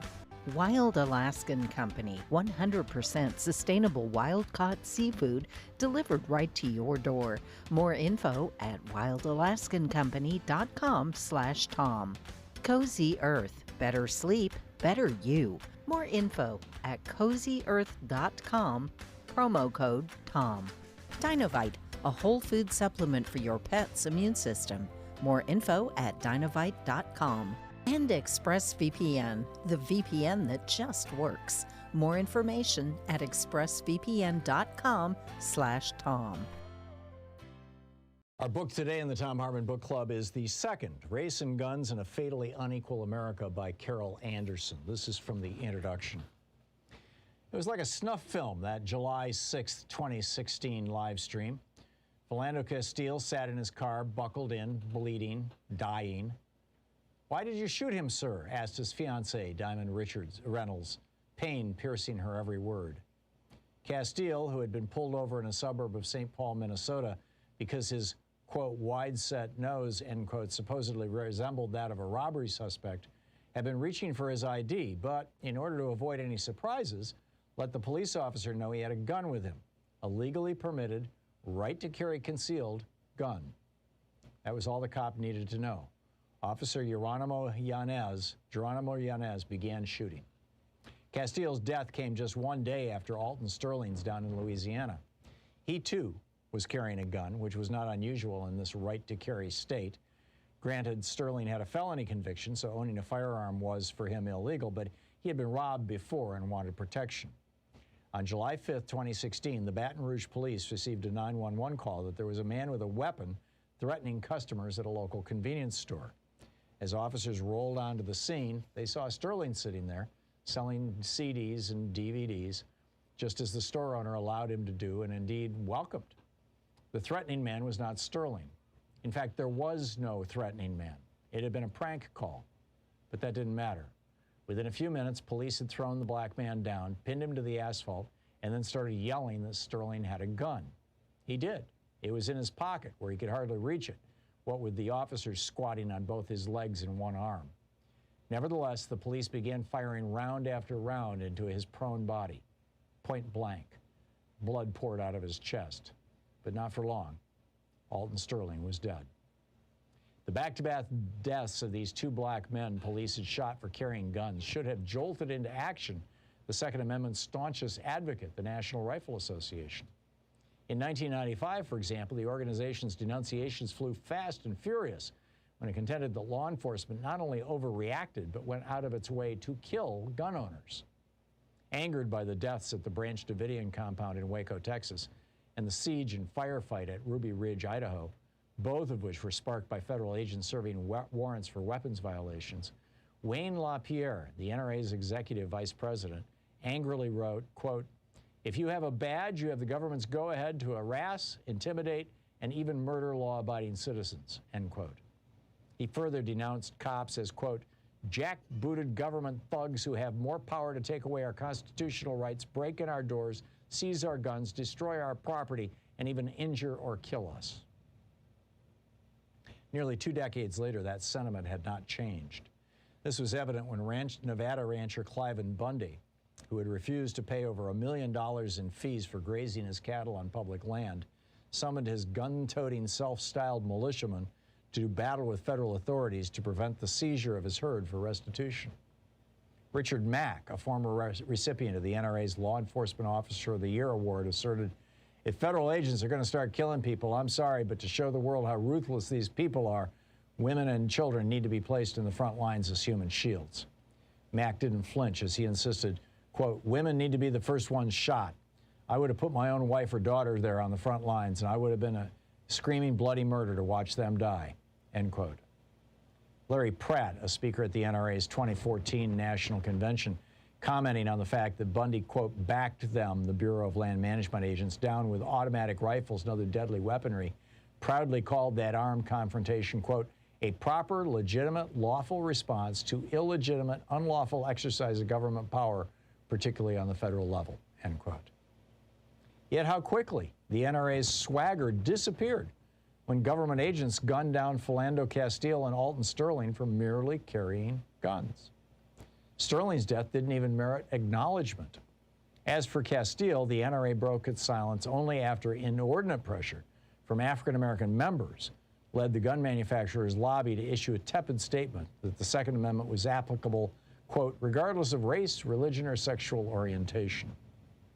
When pressed further by many of its members to stand up for Castile, the often fierce organization demurred, saying it was, quote, important for the NRA not to comment while the investigation is ongoing. This situational silence did not go unnoticed. The NRA had not only loudly defended the rights of those of the Branch Davidian cult and at Ruby Ridge, men who had actually shot and killed members of law enforcement, but the organization had also doubled down on calling for more guns in the face of mass shootings in a public school in Newtown, Connecticut, and a movie theater in Aurora, Colorado. Yet here, the guardian of the Second Amendment was now deliberately ignoring the inconvenient fact that black men had been killed for merely possessing a firearm. Where's the NRA? Asked journalist Hannah Kozlowska.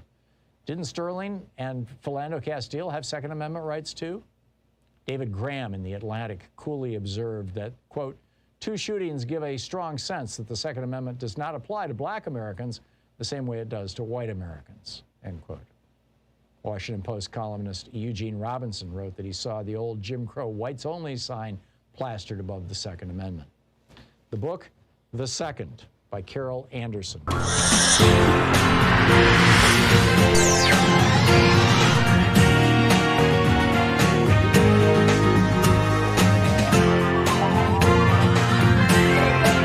say fight back!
This is the Thom Hartmann Program.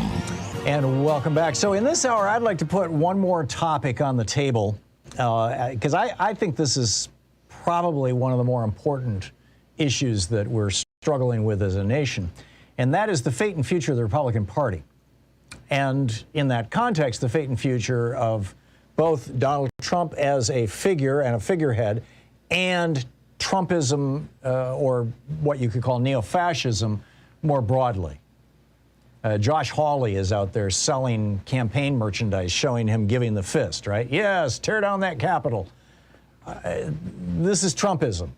Donald Trump could, drop dead of a McDonald's heart attack tomorrow morning, and Trumpism would live on. You would have, the tough guy, but you would have other people trying to imitate him and trying to take his place. Ron DeSantis is probably the most prominent right now, but I would say that Josh Hawley, Ted Cruz, Tom Cotton. I mean, there's no shortage of people who want to be Trump. And Kristi Noem, the governor of South Dakota. You've got, there's a number of people out there who are jockeying for position to be the new Trump if Trump goes down. So how's this going to play out? On the one hand, we've got people, political commentators, particularly in the mainstream media, basically saying, it's all going down in flames. In fact, this is the piece from U.S. News and World Report. It's titled "Trump's Falling Star" by Claire Hansen.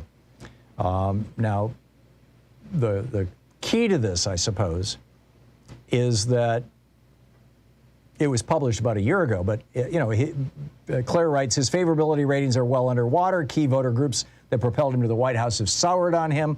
Twice as many people say they'd be less likely to vote for a congressional candidate endorsed by him compared to those who'd be more likely to vote for down-ticket contenders. In a hypothetical 2024 race rematch, he'd lose to any 2020 opponent. The Marquette Law School did a poll. While some Democrats have been unhappy with President Joe Biden of late, quote, what those Democrats haven't done is decided that they voted for the wrong guy, which I think is a really important point. And, I was wrong. This was not published last year. This was published fairly recently. In January, a Marquette poll, in fact, found that Biden would beat Trump 53-43 in a hypothetical 2024 race. Now, why is Trump's favorability fading? Well, I would say, number one, January 6th. Number two, people are figuring out that the guy was just a hustler and a con man. Number three, he doesn't have the bully pulpit anymore. Whether, including the Twitter and Facebook bully pulpit, but frankly, I think even those are relatively inconsequential now. When somebody can speak as president of the United States, it's like, being the Pope. You get to, you are the final word. Not the case when you're running a golf club in Florida and trying to make money selling stolen documents out of the White House. It's very strange. I mean, we've got Mike Pence now coming out saying that Donald Trump is wrong. You've got the January 6th riot, as I said. You got Chris Christie coming out. This was 2 weekends ago on ABC's This Week program. You've got Ron DeSantis openly fighting with Donald Trump. And in Florida, DeSantis has gone from no way to, yeah, maybe Floridians would vote for him instead of Trump in a presidential primary. And then you've got Senate Majority Leader Mitch McConnell last week coming out and going, Trump is not the future of our party. Because he gets it. Here's what's going on. Among Republicans, Trump is still very, very strong. He's got, 70, 80% of the Republican base. But the Republicans only represent about a quarter of the country. In fact, it may even be below 25% now. They've lost maybe 4 or 5% over the last 5 years. And where those people are going is they're not becoming Democrats. They're becoming independents. Trump had the independents in 2015, 2016. And he had them by using his Bernie Sanders rhetoric. I'm going to tax the rich people so much it's going to give us a nosebleed. My rich friends are going to hate me. I'm going to bring the jobs back from China. We're going to reverse, basically, Reaganism. He ran against Ronald Reagan, and he won the election. Arguably with a little help from his friends, but you get the point. But after watching him for 4 years do nothing but give another giant tax break to his billionaire buddies, I think people are going, okay, we get it. We get who you are. White male voters without a college degree overwhelmingly supported Trump in 2020. Republicans are now taking that voter group 70 to 28. But half of that group now see Trump, 46% disapprove of Donald Trump. So I won't bore you with all the numbers, but you got like Lisa Murkowski of Alaska. She voted to impeach Trump. And she has 6 times the cash on hand of her opponent. So this article is saying, yeah, Trump is fading. Don't worry, he's going to go away. He's doomed. He's on his way out. Then on the other hand, in Salon yesterday, Heather Digby Parton published a piece titled, Trump Fatigue is Hype. The GOP is still firmly in Donald Trump's grip, and that may haunt them. I guess the question is, and she makes the point, and Heather Digby Parton is a commentator whose opinions I have great respect for. She makes the point that all of this, Trump is dropping, Trump is falling, Trump is dying politically, and all this kind of stuff, that, you know, there's some of that happening around the edges, and it's happening with independents, but within the Republican Party, he still has absolute control. And, you know, she points out that you've got Republicans who are terrified of him. And that, she says, is the definition of power. She said, and here's the quote, she said, these people who are questioning Trump's power are still terrified of his wrath. Now, there's these very same Republicans who are confidentially telling reporters for the New York Times and the Washington Post, Trump is on his way out. They will not say this publicly because they are scared to death of him. And as she said, that seems to me that's the very definition of power. And then Frank Luntz says the big problem is that the independents are turning away from Trump, and that's a problem for Trump. The question is that a problem for the GOP? I'm seeing a train wreck coming. I'll just lay this out for you. And, well, here's one more piece of it, and then I'll get to that. Donald Trump is now endorsing Republican candidates around the country. In Michigan, the big one, he's endorsing candidates who are saying that they would help him steal an election in 2024.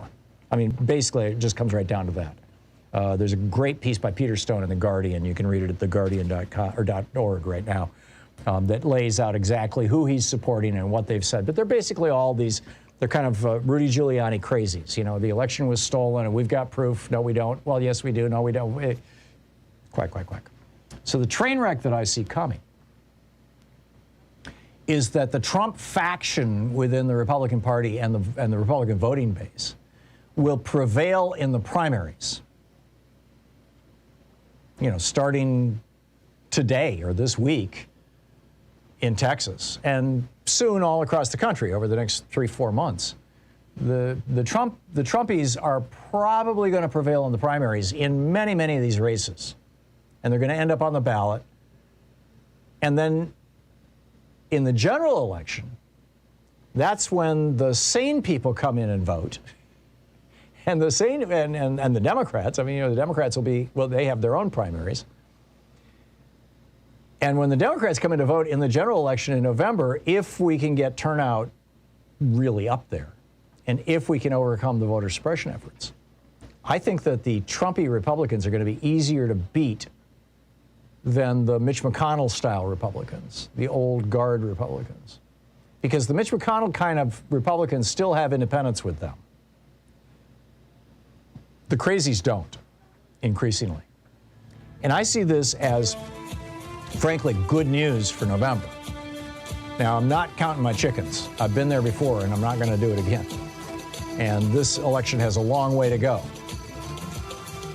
But I'm not panicked. I'm concerned, but I'm not panicked. So what say you? What do you think? I'll pick up your calls on the other side of this break after, speaking of counting your chickens, I tell you about the eggs. This is the Thom Hartmann Program. Taking back the mainstream media 3 hours a day, 5 days a week, right here. We'll be back.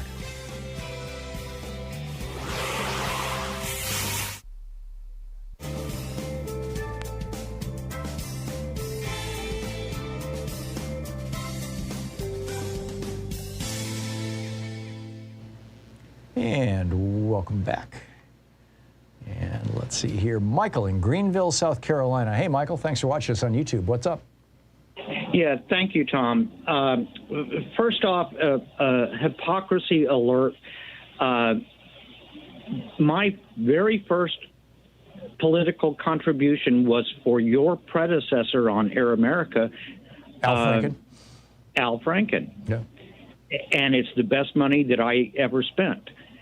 But my idea, and if you could work this in with Ro Khanna or whoever, my idea is that if you cannot vote for a person, you should not be able to give them a contribution.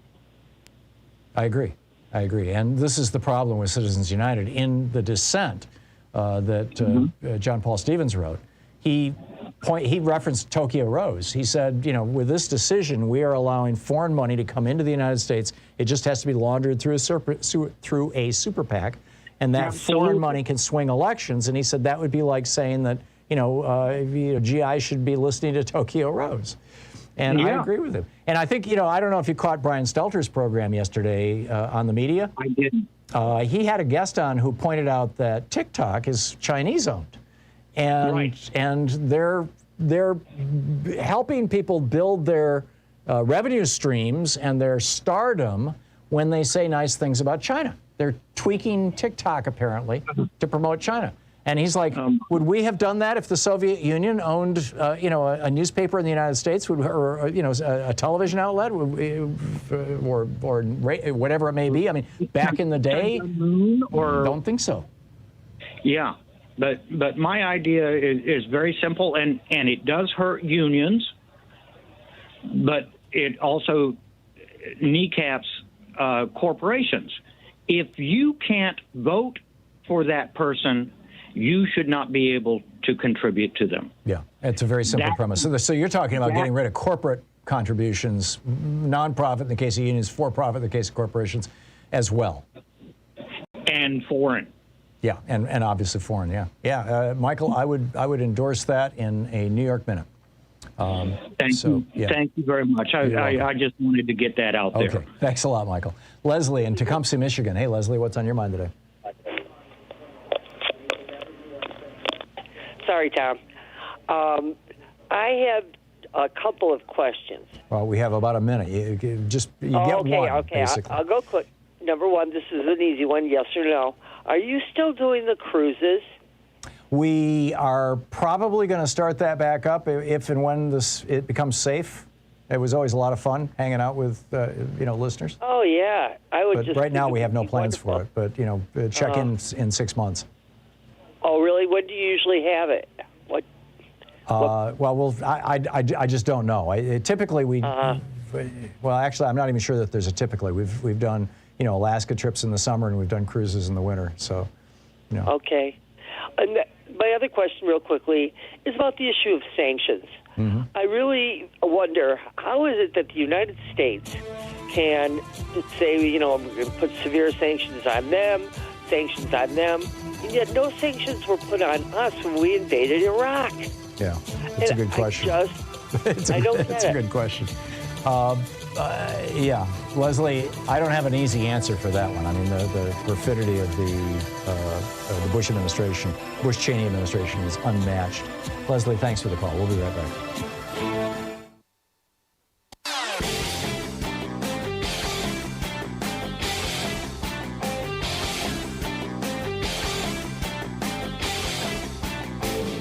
Hey, I've got a new book out. It's called The Hidden History of Big Brother in America, How the Death of Privacy and the Rise of Surveillance Threaten Us and Our Democracy.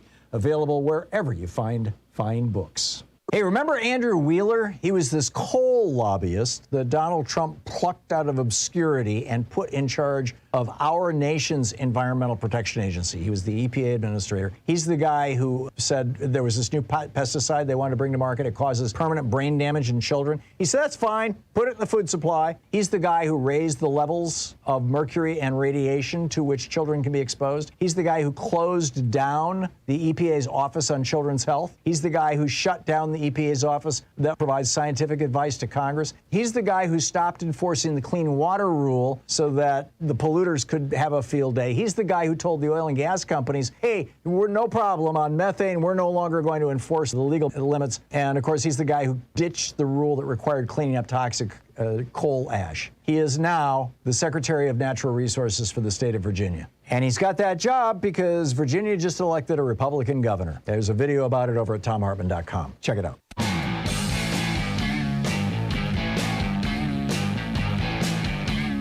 And welcome back. So two quick stories for you, and then I'll pick up your phone calls. The first is, pretty soon, most eggs will be cage-free. This is kind of cool. The animal welfare community, I mean, we eat animals. Humans typically, generally eat animals. I'm not a big fan of eating animals, but, it's it got us this far, through 3 million years of evolution. And there are many of us who are just openly offended by the brutality associated with the food from animals, including eggs in this case. There's a huge movement to have, because these chickens, literally from the time they're hatched until the time they die, they live in one little, 1 square foot cage. And it's just brutal. So for these hens that are laying eggs, now McDonald's has said they're going to shift to cage-free eggs. Restaurants all over the country are saying that they only want cage-free eggs. The result of this is that the second largest egg producer in the country, Roseacre Farms, just came out and said, and I quote, "What we producers failed to realize early on was that the people funding all the animal rights activist groups, they were our customers. And at the end of the day, we have to listen to our customers." And so what's happening is in a decade, in just 10 years, the percentage of hens in cage-free housing has gone from 4% in 2010 to 28% in 2020, and they expect it will double to 70% in the next 4 years. So I consider that good news. The other one I wanted to share with you is I got an email this morning from Susan Rogers. She is the president of Physicians for National Health Plan. PNHP.org is the website. And if you haven't gone over there and you haven't signed up to get on their email list, I strongly encourage you to do so. Susan has been a guest on this program, as have other people from PNHP. It's a great organization. It's made up of doctors. It's like 10 or 15,000 doctors who want a single-payer healthcare system. And she says, and I'll just share this with you straight up. She says, thanks to activists like you, Medicare Direct Contracting, this is DCEs, right? Direct Contracting Entities. Medicare Direct Contracting has gone from an obscure program that would have privatized traditional Medicare on the sly to a high-profile example of Wall Street's thirst for public Medicare dollars. To nobody's surprise, industry-friendly groups are becoming increasingly vocal in an attempt to save their once obscure cash cow. That's why we need everybody who is concerned about the future of Medicare to call their member of Congress today. Now, the phone number for Congress is 202-224-3121. And then she provides a script. Hello, my name is, and I am a constituent of, and I am calling because I want you to or I want the senator or the member of Congress to stand up for seniors and demand an end to Medicare Direct Contracting now. Health and Human Services Secretary Javier Becerra has the power to end this program today. Will you work with your colleagues to demand that he do so and to protect the future of Medicare? And then they've got another script for that's what you ask the person who answers the phone. They have another script for if you get voicemail. Just say, I want Representative so-and-so to stand up for seniors and demand an end to Medicare Direct Contracting. Under this program, more than 30 million seniors who choose traditional Medicare would be automatically enrolled in for-profit direct contracting entities without their full knowledge or consent. Direct contracting entities have a strong incentive to limit seniors' care in order to maximize their profits and would completely transform traditional Medicare within the next few years with no oversight from Congress. I'm telling you, this is this attempt to privatize Medicare through the DCEs on top of Medicare Advantage's attempts is just nuts. It's just nuts. So, picking up your phone calls here, Andrea in O'Fallon, Illinois. Hey, Andrea, what's on your mind today? Hey, Tom, can you hear me pretty good? Good. Good. So I wanted to speak really quickly about the Super Bowl. Mm-hmm. I really wanted to protest it. I really didn't watch it, honestly. I kind of wanted to watch the commercials, just wanted to do that. Mostly because as a black woman that's 34 years old, I have a white husband, and I appreciate what Eminem did. What I'm sad about is that no other black performers did. You had a perfect opportunity. Brian Flores has been stumping the media for the last 2 weeks. A black coach can't get a job. Yep. Colin Kaepernick can't get a job. Yep. There are no black owners in the NFL. Yep. You had all the opportunity in the world. You could have said something about voting rights. I called Joe Madison this morning. I love him. I'm never going to, we just are different. But he asked me, what have I done? Because I am a little, a little upset, peed off about it. I donate. I give $100 to Gary Chambers in Louisiana. Yeah. I'm giving money. I'm fighting the fight. That's There you what I'm go. doing. Yep, and don't forget Georgia. There's a battle for their life. Andrea, thank you. It's great to hear from you. I didn't want to, as a white guy, I didn't think that it was appropriate for me to be criticizing the black performers for not taking a knee. It's interesting to hear your perspective. You're listening to the Thom Hartmann Program. Call 202-808-9925. We'll be back with your calls on the other side of this break. Stick around.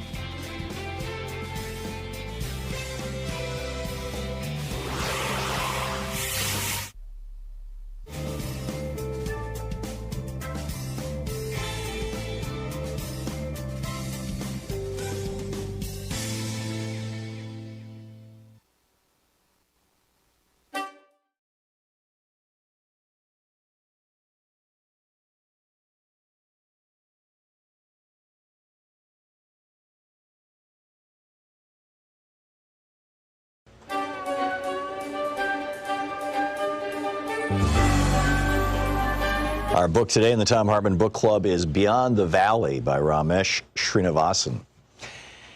This is from Chapter 1, The Power of Data. In November 2017, my Apple MacBook Pro was stolen. It happened on the island of Ibiza, where I was visiting my friend, a documentary filmmaker. We were thinking of making a series of short films to illustrate innovative uses of new technology around the world. We sat together writing down examples of technological innovation, subversion, and creativity we'd already witnessed. We discussed themes I explore in this book, such as surveillance, the gig economy, and the future of work, artificial intelligence, and cryptocurrencies. After uploading our ideas to Google's cloud-based storage platform, Google Drive, we took a short break, locking our laptops in the trunk of our rented car. When we returned, both laptops were gone. Although upset, I was also relieved. I'd be able to recover most of my data because almost all of it was in the cloud. That was what I signed on to when I stored my files with Google as well as with Apple, Microsoft, and Dropbox. But in the bargain, I'd allowed them to profit from my data. It dawned on me, given the terms of service I'd agreed to, that the value of the data of my data to the storage companies was far greater than the value of my laptop to the thief. How many of us are fully aware that companies providing us with cloud storage have ways to monetize our data? They use targeted advertising, for instance, and charge fees once we get hooked on the security and peace of mind that their free services offer. We put faith in these companies to store our files securely, but our private information may no longer remain private if, let's say, the government asks to search through our data. It's also not private because all this data is surveilled, computed, and often manipulated in mysterious ways to influence and shape our behaviors as these corporations see fit. By creating accounts with these companies, we give them access to ourselves. So when we consent to privacy policies, in reality, we're signing on to systems of surveillance never before seen in human history, and we do so without being included or consulted. By desiring to keep our data accessible and recoverable, we lock ourselves into using their services. As I thought about getting my files back in Ibiza, I wondered, does access to my own property have to come with such strings attached? In my relationship to Apple, I find the strings impossible to untie. By purchasing an Apple laptop, I had unwittingly transformed from a customer into a part of the company's product line. I had provided Apple with private data and trusted Apple to protect it. Now, to retrieve that data, I had to purchase a new laptop with Apple-owned peripherals and devices. So I caught the next flight to Madrid. I then took the train to the city's Apple store located in Puerto del Sol. In many ways, this central plaza still serves in its centuries-old role as a landmark and gathering place for the entire Spanish nation, a point from which numerous roads emanate. With its distinctive aesthetic and its strategic placement in a civic space, the Apple Store stood out among the adjacent parliamentary and government buildings as if the global brand were more powerful than Spain itself. The day I was there, more people entered and left the Apple Store than passed through the doors of my neighboring building. In 2017, Apple, a private corporation worth more than $1 trillion, actually began to conceptualize its retail stores as town squares, thereby branding itself an integral part of our everyday lives. Other big technology corporations describe themselves in similar terms. Facebook CEO and founder Mark Zuckerberg, for instance, refers to the company as a social infrastructure for the global community. So what we have in the digital world are privately owned public spheres. They're branded as public, civic, and virtuous, but in reality are dominated by a single logic, extending profitability and economic value. How can these companies' interests be the same as the public interest? Like many other large corporations, Apple is shareholder-owned and therefore primarily accountable to its investors and executives, rather than to its employees, customers, or the general public. I had not begun to unpack the meaning of all this until I realized how monumental the Puerto del Sol Apple Store actually was, as an icon and a structure. As I walked into the store, an Apple employee invited me to purchase a new machine, log onto my iCloud account, and retrieve from Apple Cloud Storage the data that I lost from my stolen laptop.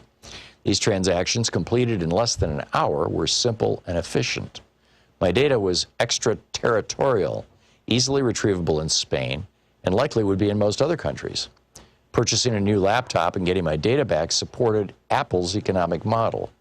National borders were no threat or hindrance. The same was true with retrieving data I had stored on other corporate cloud servers managed by Google and Dropbox. In technology circles, this saying has made the rounds. If you're not the customer, then you're the product. Many of today's technologies come to us for free, but in return, our personal lives come for free to these technologies. But they are accessible for the company's profit and gain. Yes, when we search Google, we look for information, but do we realize that Google is also searching us? Users, and it goes on from there. So the book is Beyond the Valley by Ramesh Srinivasan.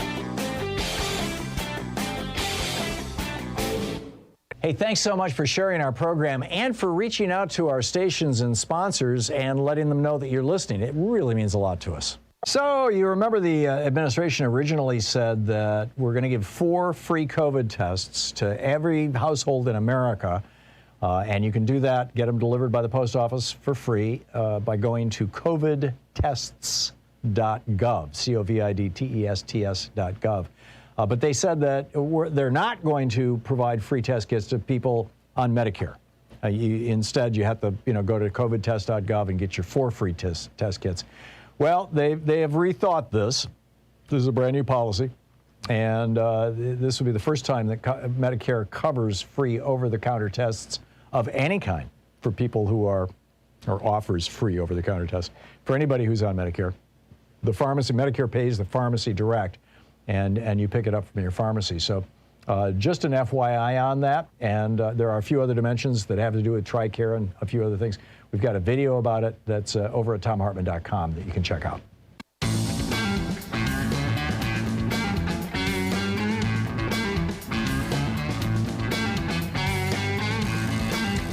And welcome back. Thom Hartmann here with you and Bob in San Luis Obispo, California. Hey, Bob, what's on your mind today? Hey, Tom, you were mentioning earlier about the potential for a civil war. Yeah, and you also mentioned, go ahead. Well, and my thought that if that happens, it will play out like it did in Europe, like with the Irish Republican Army, the IRA, back in the day. And specifically, though, when that was going on, the British government, who was being revolted against, classified most of these acts as terrorism. Correct. And that's what would be happening here. We would have domestic terrorists doing acts of terrorism against our country, and they would be mostly extreme right-wing conservatives. We already do, Bob. The FBI has identified that as the major terror threat to the United States.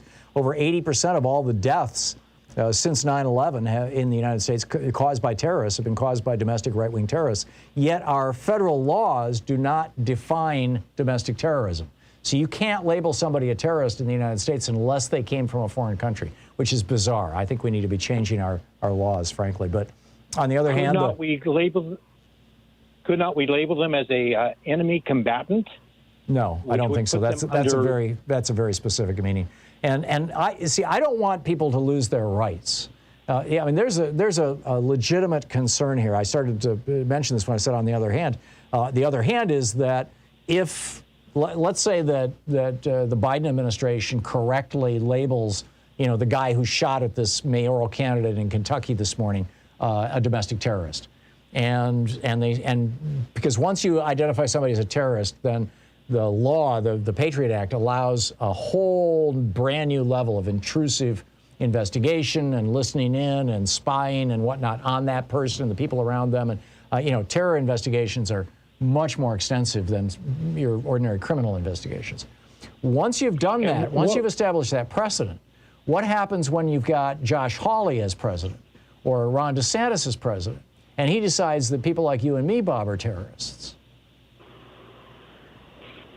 Well, the thing is, though, if you're looking at the actual acts against the existing current government and those are being classified as terrorism, how does that make the extreme right wing any different from ISIS or the Taliban? I would argue that they are they're not anything close to identical, but they share a common, essentially, worldview, which is a single race and a single gender controlling absolutely everything, and a single religion controlling absolutely everything, and an absolute willingness to use violence to get there. Now, going against the government, Bob, typically would not be classified as terrorism. That would be classified as insurgency. Terrorism is when you kill civilians in order to accomplish a political goal, or when you kill politicians. And if a person gets arrested because they are committing this act of terrorism, and they say, no, I'm not a terrorist, I'm an insurgent, I'm going against the government. Right. Wouldn't they then be up for insurrectionist charges? You would think, yes. And insurrection is a very, very serious charge. Bob, I got to move along, but thank you for the call. Bill in Clifton, New Jersey. Hey, Bill. Hey, Tom. Do you mind if I quickly read a quote from Thomas Edison, whose birthday was last week? Go for it. Okay. We are like tenant farmers chopping down the fence around our house for fuel when we should be using nature's inexhaustible sources of energy, sun, wind, and tide. I put my money on the sun and solar energy. What a source of power! Exclamation mark. I hope that we don't have to wait until oil and coal run out before we tackle that. Are you sure that he said that? I mean, that sounds like one of those apocryphal quotes. But no. in any case, Bill, you called about Ukraine. I mean, right now the Pentagon is holding a press conference. The president of Ukraine just a few minutes ago came out and said that Volodymyr Zelensky it just came out and said that he's pretty sure that Russia's going to attack him on Wednesday. Oh boy. Yeah. I think that would be really stupid of Putin, because it's the second largest country in Europe. The capital has 3 million people. They're much more heavily armed than the Afghans were when they invaded there. And there are still veterans from the Afghan war who remember. And so this wouldn't be a short war. They might be able to occupy the country, but they won't be able to keep it, because these people are going to fight to the death to defend it. If anything, it'll be a protracted war. And that's what brought down the Soviet Union. But I think you're right, Bill. But you know what they did? I found out, and I was reading an interview on NPR about these veterans from Russia. They said that what they did was different, is that they had a perfect pullout when they pulled their troops out, with ceremonies and everything. And then later on, they turned the day of pullout into a national holiday, February 15th, and they whitewashed everything that happened, saying they were saving babies. They had two blockbuster films that were propagandizing. So they turned pulling out of Afghanistan into a great victory. You know, that's fascinating. That's absolutely fascinating. I didn't know, but yeah, thank you for that. Sure. Good talking to you. Sherry in Shelton, Washington. Hey, Sherry, what's on your mind today? Hi, Tom. I was wondering if there's going to be any more follow-up from you on the post office issue. And my heart sank when I heard about the contract that DeJoy had, agreed to. And I mean, we've been asking our local congressman for years about the post office. I just am afraid that they're complicit. Yeah. Like, you can't not know that they've been funding. Why didn't they do something about that before? Now this comes out, and I don't care if the administration is suing to make it not happen, but the likelihood is that it probably will go through. And who in Congress already knew? I mean, I'm just very, very disheartened by this. Yeah, and I'm me too. wondering if you and seriously pissed off about it too. And yeah. I am hopeful that people will be calling their members of Congress and say we've got to do whatever is necessary. And Congress can, I believe, can overrule DeJoy. They'd have to pass a law that regulates the Postal Service, but they have the ability to do that, I believe, to say, no, we are going to go with these alternative fuel vehicles. It's high time to do it. Sherry, thank you for the call. Bob in Baltimore. Hey, Baltimore, Maryland. Yeah. Hey, Bob, what's up? Hey, Tom. I recently got COVID, and it was only for a week, and this was last month, and I recovered very quickly, and I've been vaccinated and boosted. Yeah, there you go. J&J and Moderna. And I was a bit scared when I heard you say that those who get COVID can experience heart disease from that, going forward. I was looking at a reference that Amy Goodman pointed me to this morning. This was Nature Medicine, and the article really just talks about COVID-19. It doesn't even use the word Omicron. And the article itself states at the very end that it does not understand that the study is limited by not going through all the dynamics of the variants and subvariants.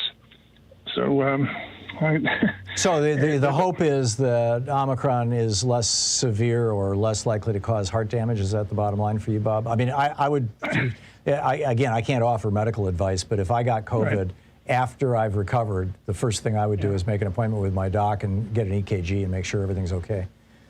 Yeah, it talks about how those who are not vaccinated, the risk of myocarditis and pericarditis is significant. Yeah. And but those who are, and it's evident in those who are regardless of vaccination status, which means it's less significant. Yeah. So so it's odds are you're gonna be fine, Bob. Odds are. Okay. Let's hope that that's the case. But you should check it out. I mean, next time you see your doc, have it checked out. Bob, thanks a lot for the call. I think the bigger issue here, outside of our own concern about these things, is what's this going to do to our workforce if we have a million people who are filing disability claims? We'll be right back. You're listening to Thom Hartmann. Visit ThomHartmann.com for audio and video archives. It's the place where smart people get their news. Back with your calls right after this.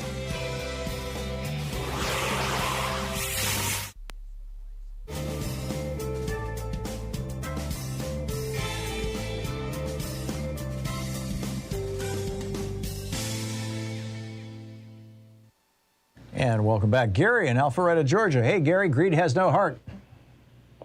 Thank you. Hello, Mr. Hartmann. That's very kind of you. Well, you used to, for years, you would call me up, and those were the first words out of your mouth. So, well, and so ironic. So ironic you said that, because in the back of my mind, I wasn't going to say. I don't say it every time the first time, because then it doesn't make an impact as much. You know what I'm saying? Oh, but you're very kind. So, I am what'd you call like you.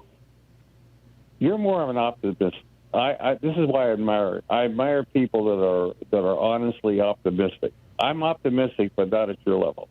I'll never be that. I've just never seen an upside to, and maybe that's the definition of an optimist. People will look for an upside, but I've never seen an upside to pessimism. I know the old joke, being a pessimist is great because you're constantly surprised by good things, but. I'd really rather not. To that? Yeah. The reason I do it, in a way, I do it purposely. Mm-hmm. I am that nature that way, but I also have another. It's not an agenda. It's for the positive outlook. At least in my mindset, I don't want to talk too deep. It's because I'm actually challenging to change it. Do you understand what I'm saying? Sure. Yeah, I'm challenging it in a way to change it. So that's why it's a twofold thing with me. And so what have I called about? I've called about, let me ask you this. I know you do. I don't know I want to ask you a question. Do you realize the Democratic Party have set themselves up for resounding losses? And I hope I'm wrong. I really do. In By virtue November of what? 22. Pardon me? By virtue of what? Why have they set themselves up for resounding losses? How, actually, is the question I have. Well, first of all, look at the vanilla look at it. Look at the polls. I mean, look at the polls. You have to respect the polls. Look at where Biden is at. I don't think that's. I mean, we still have a pandemic going on. You've got massive right-wing propaganda going on, and then the Manchin Cinema thing made Biden look weak. And, of course, the Republicans are celebrating it for that purpose. But for those people who voted or who would tell a pollster, I'm upset with Biden because he didn't, go down there and kick their asses or whatever. He didn't get more aggressive with these two people. Those are the people who are going to vote in the fall for progressive candidates. They're not the people who are going to say to hell with it. Well, no, I'm saying that the bad polling for Biden, at least in my opinion, and I think some of the more granular data supports this, at least half of the people who are saying, no, I'm not happy with him, are saying, I'm not happy with him because he hasn't succeeded in doing my liberal priorities. And therefore, those people are going to be even more incentivized to vote for a progressive if there's one on the ticket. Okay. That has merit. And I hope you're right.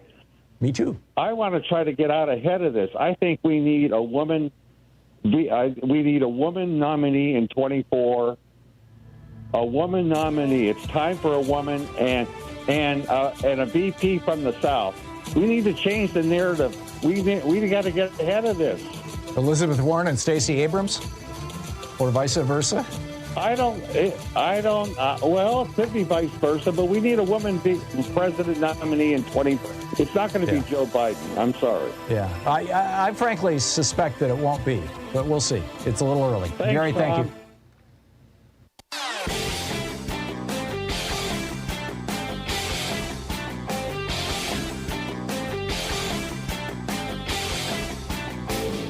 Change starts with you. You can be calling your Democratic or Republican representatives to let them know what you think by calling 202-224-3121. It's the Capitol switchboard. It'll get you right through to them. Hey, just wanted to flag for you this amazing study that came out of the Department of Global Public Health at the University of Bergen in Norway. Lars Fadnes is the professor who oversaw it. They took a massive database of millions and millions of people all around the world, and the goal was to look at life expectancy. And they were looking at everything from pollution to wars to poverty to diet. And because there was so much data and such a large population base, they were able to separate out individual pieces. And what they found, and just looking at the diet piece of this, what they found was that going with what you and I might call the Mediterranean diet, they don't call it that in the study. What they basically say is no red meat, very little dairy, lots of fish, nuts, legumes as the principal protein sources, and lots and lots and lots of fresh fruits and veggies would add 10 years of lifespan to the typical 20-year-old and 8 years of lifespan to the typical 60-year-old. The whole video about it is over at thomhartmann.com. Check it out.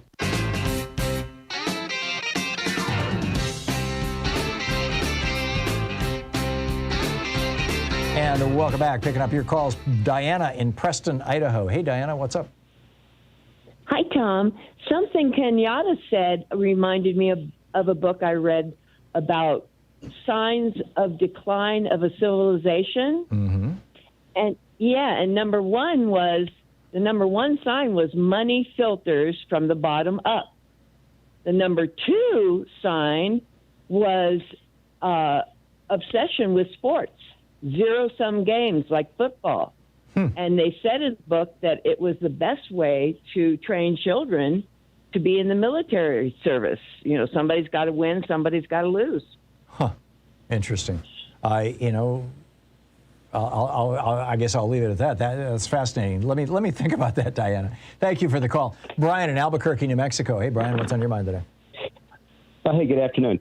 I want to comment on all this loose talk and speculation on civil war. I wanted to point out that if the Americans had a civil war, it would be an absolute catastrophe for all of mankind. It's an idiotic thing to want to do. Anybody that's advocating for it or speculating about it is an idiot. Well, you've got groups out there, like the Boogaloo Boys, who, I mean, this is almost their slogan, is we're trying to start a civil war. And by the way, a racialized civil war. Right. And there are idiots out there that are pushing for it. But if I had Biden's ear, I wish he would make this speech. Mr. and Mrs. America, never in humankind has the average American citizen had it so good.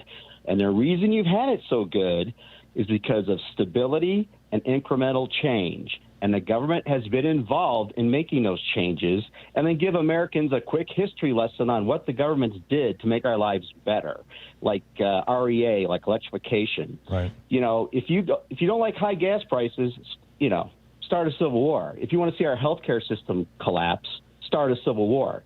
It would be an absolute catastrophe. Yeah. The smart play is stability and incremental change, and it'll all get better. We have our challenges, definitely, but never in mankind has the average person had it so good. I agree, Brian. That's my point. I agree. I think your point is very well made. Thank you. Maureen in Geneva, Illinois. Hey, Maureen, what's up? Well, I was calling about something I've been wondering about for a while. It's gated communities. I have wealthy friends who are retired for quite a while. They live in a gated community in northern Illinois.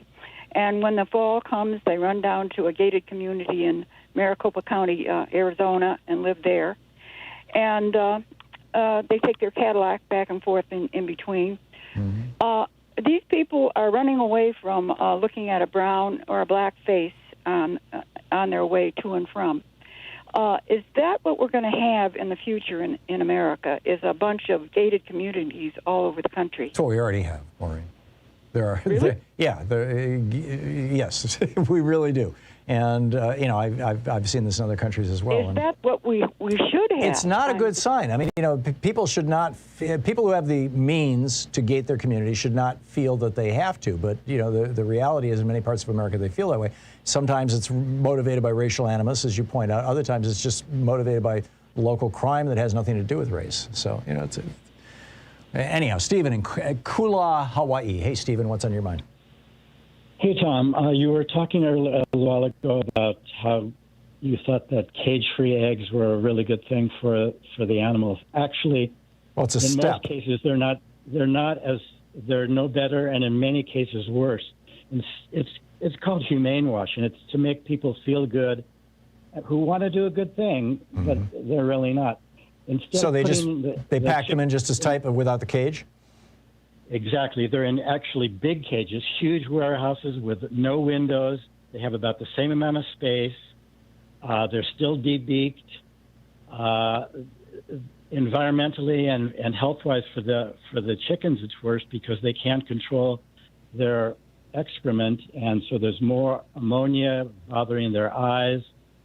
They still force molt them for the last couple of weeks of their life, where they take away their food, so their hormones I get it, change. Stephen. I get it. It's a brutal industry. Thanks We just need to stop eating eggs. Yeah, there you go. Well, that's a very good suggestion. Thank you for the call. Rob in Waconia, Minnesota. Hey, Rob. Last minute's yours. Hi, Tom. How are you doing today? Good.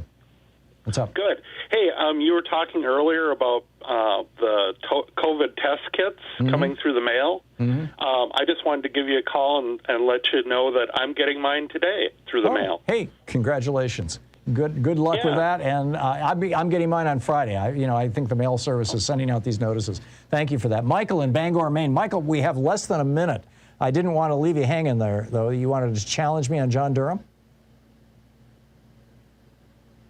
Michael in Bangor? Oh, no. I did. And yeah, what can I say? Michael, thank you for trying, I suppose. But, oh, by the way, the Republicans are all hysterical right now. Marco Rubio, Ted Cruz, Tom Cotton, all of them, that the Biden administration is giving away crack pipes. Actually, it's harm reduction. It's a longer story than I have time for right now, I suppose. Thanks for being with us today. We'll be back tomorrow, same time, same place. In the meantime, don't forget democracy is not a spectator sport. It requires all of us. That includes you.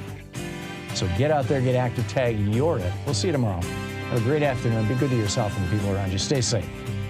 We're not at the end of this thing. We'll see you tomorrow.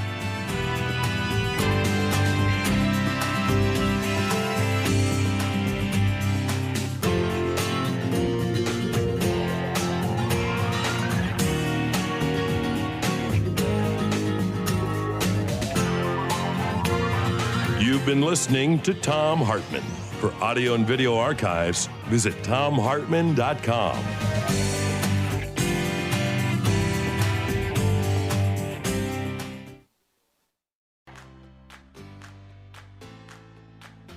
These companies support the Thom Hartmann Program. They are HelloFresh, the #1 meal kit delivery service. More info at hellofresh.com, code TOM. CB Distillery, CBD for sleep and pain relief. More info is available at cbdistillery.com, code TOM. Wild Alaskan Company, 100% sustainable wild-caught seafood delivered right to your door. More info at wildalaskancompany.com/Tom. Cozy Earth, better sleep, better you. More info at cozyearth.com, promo code TOM.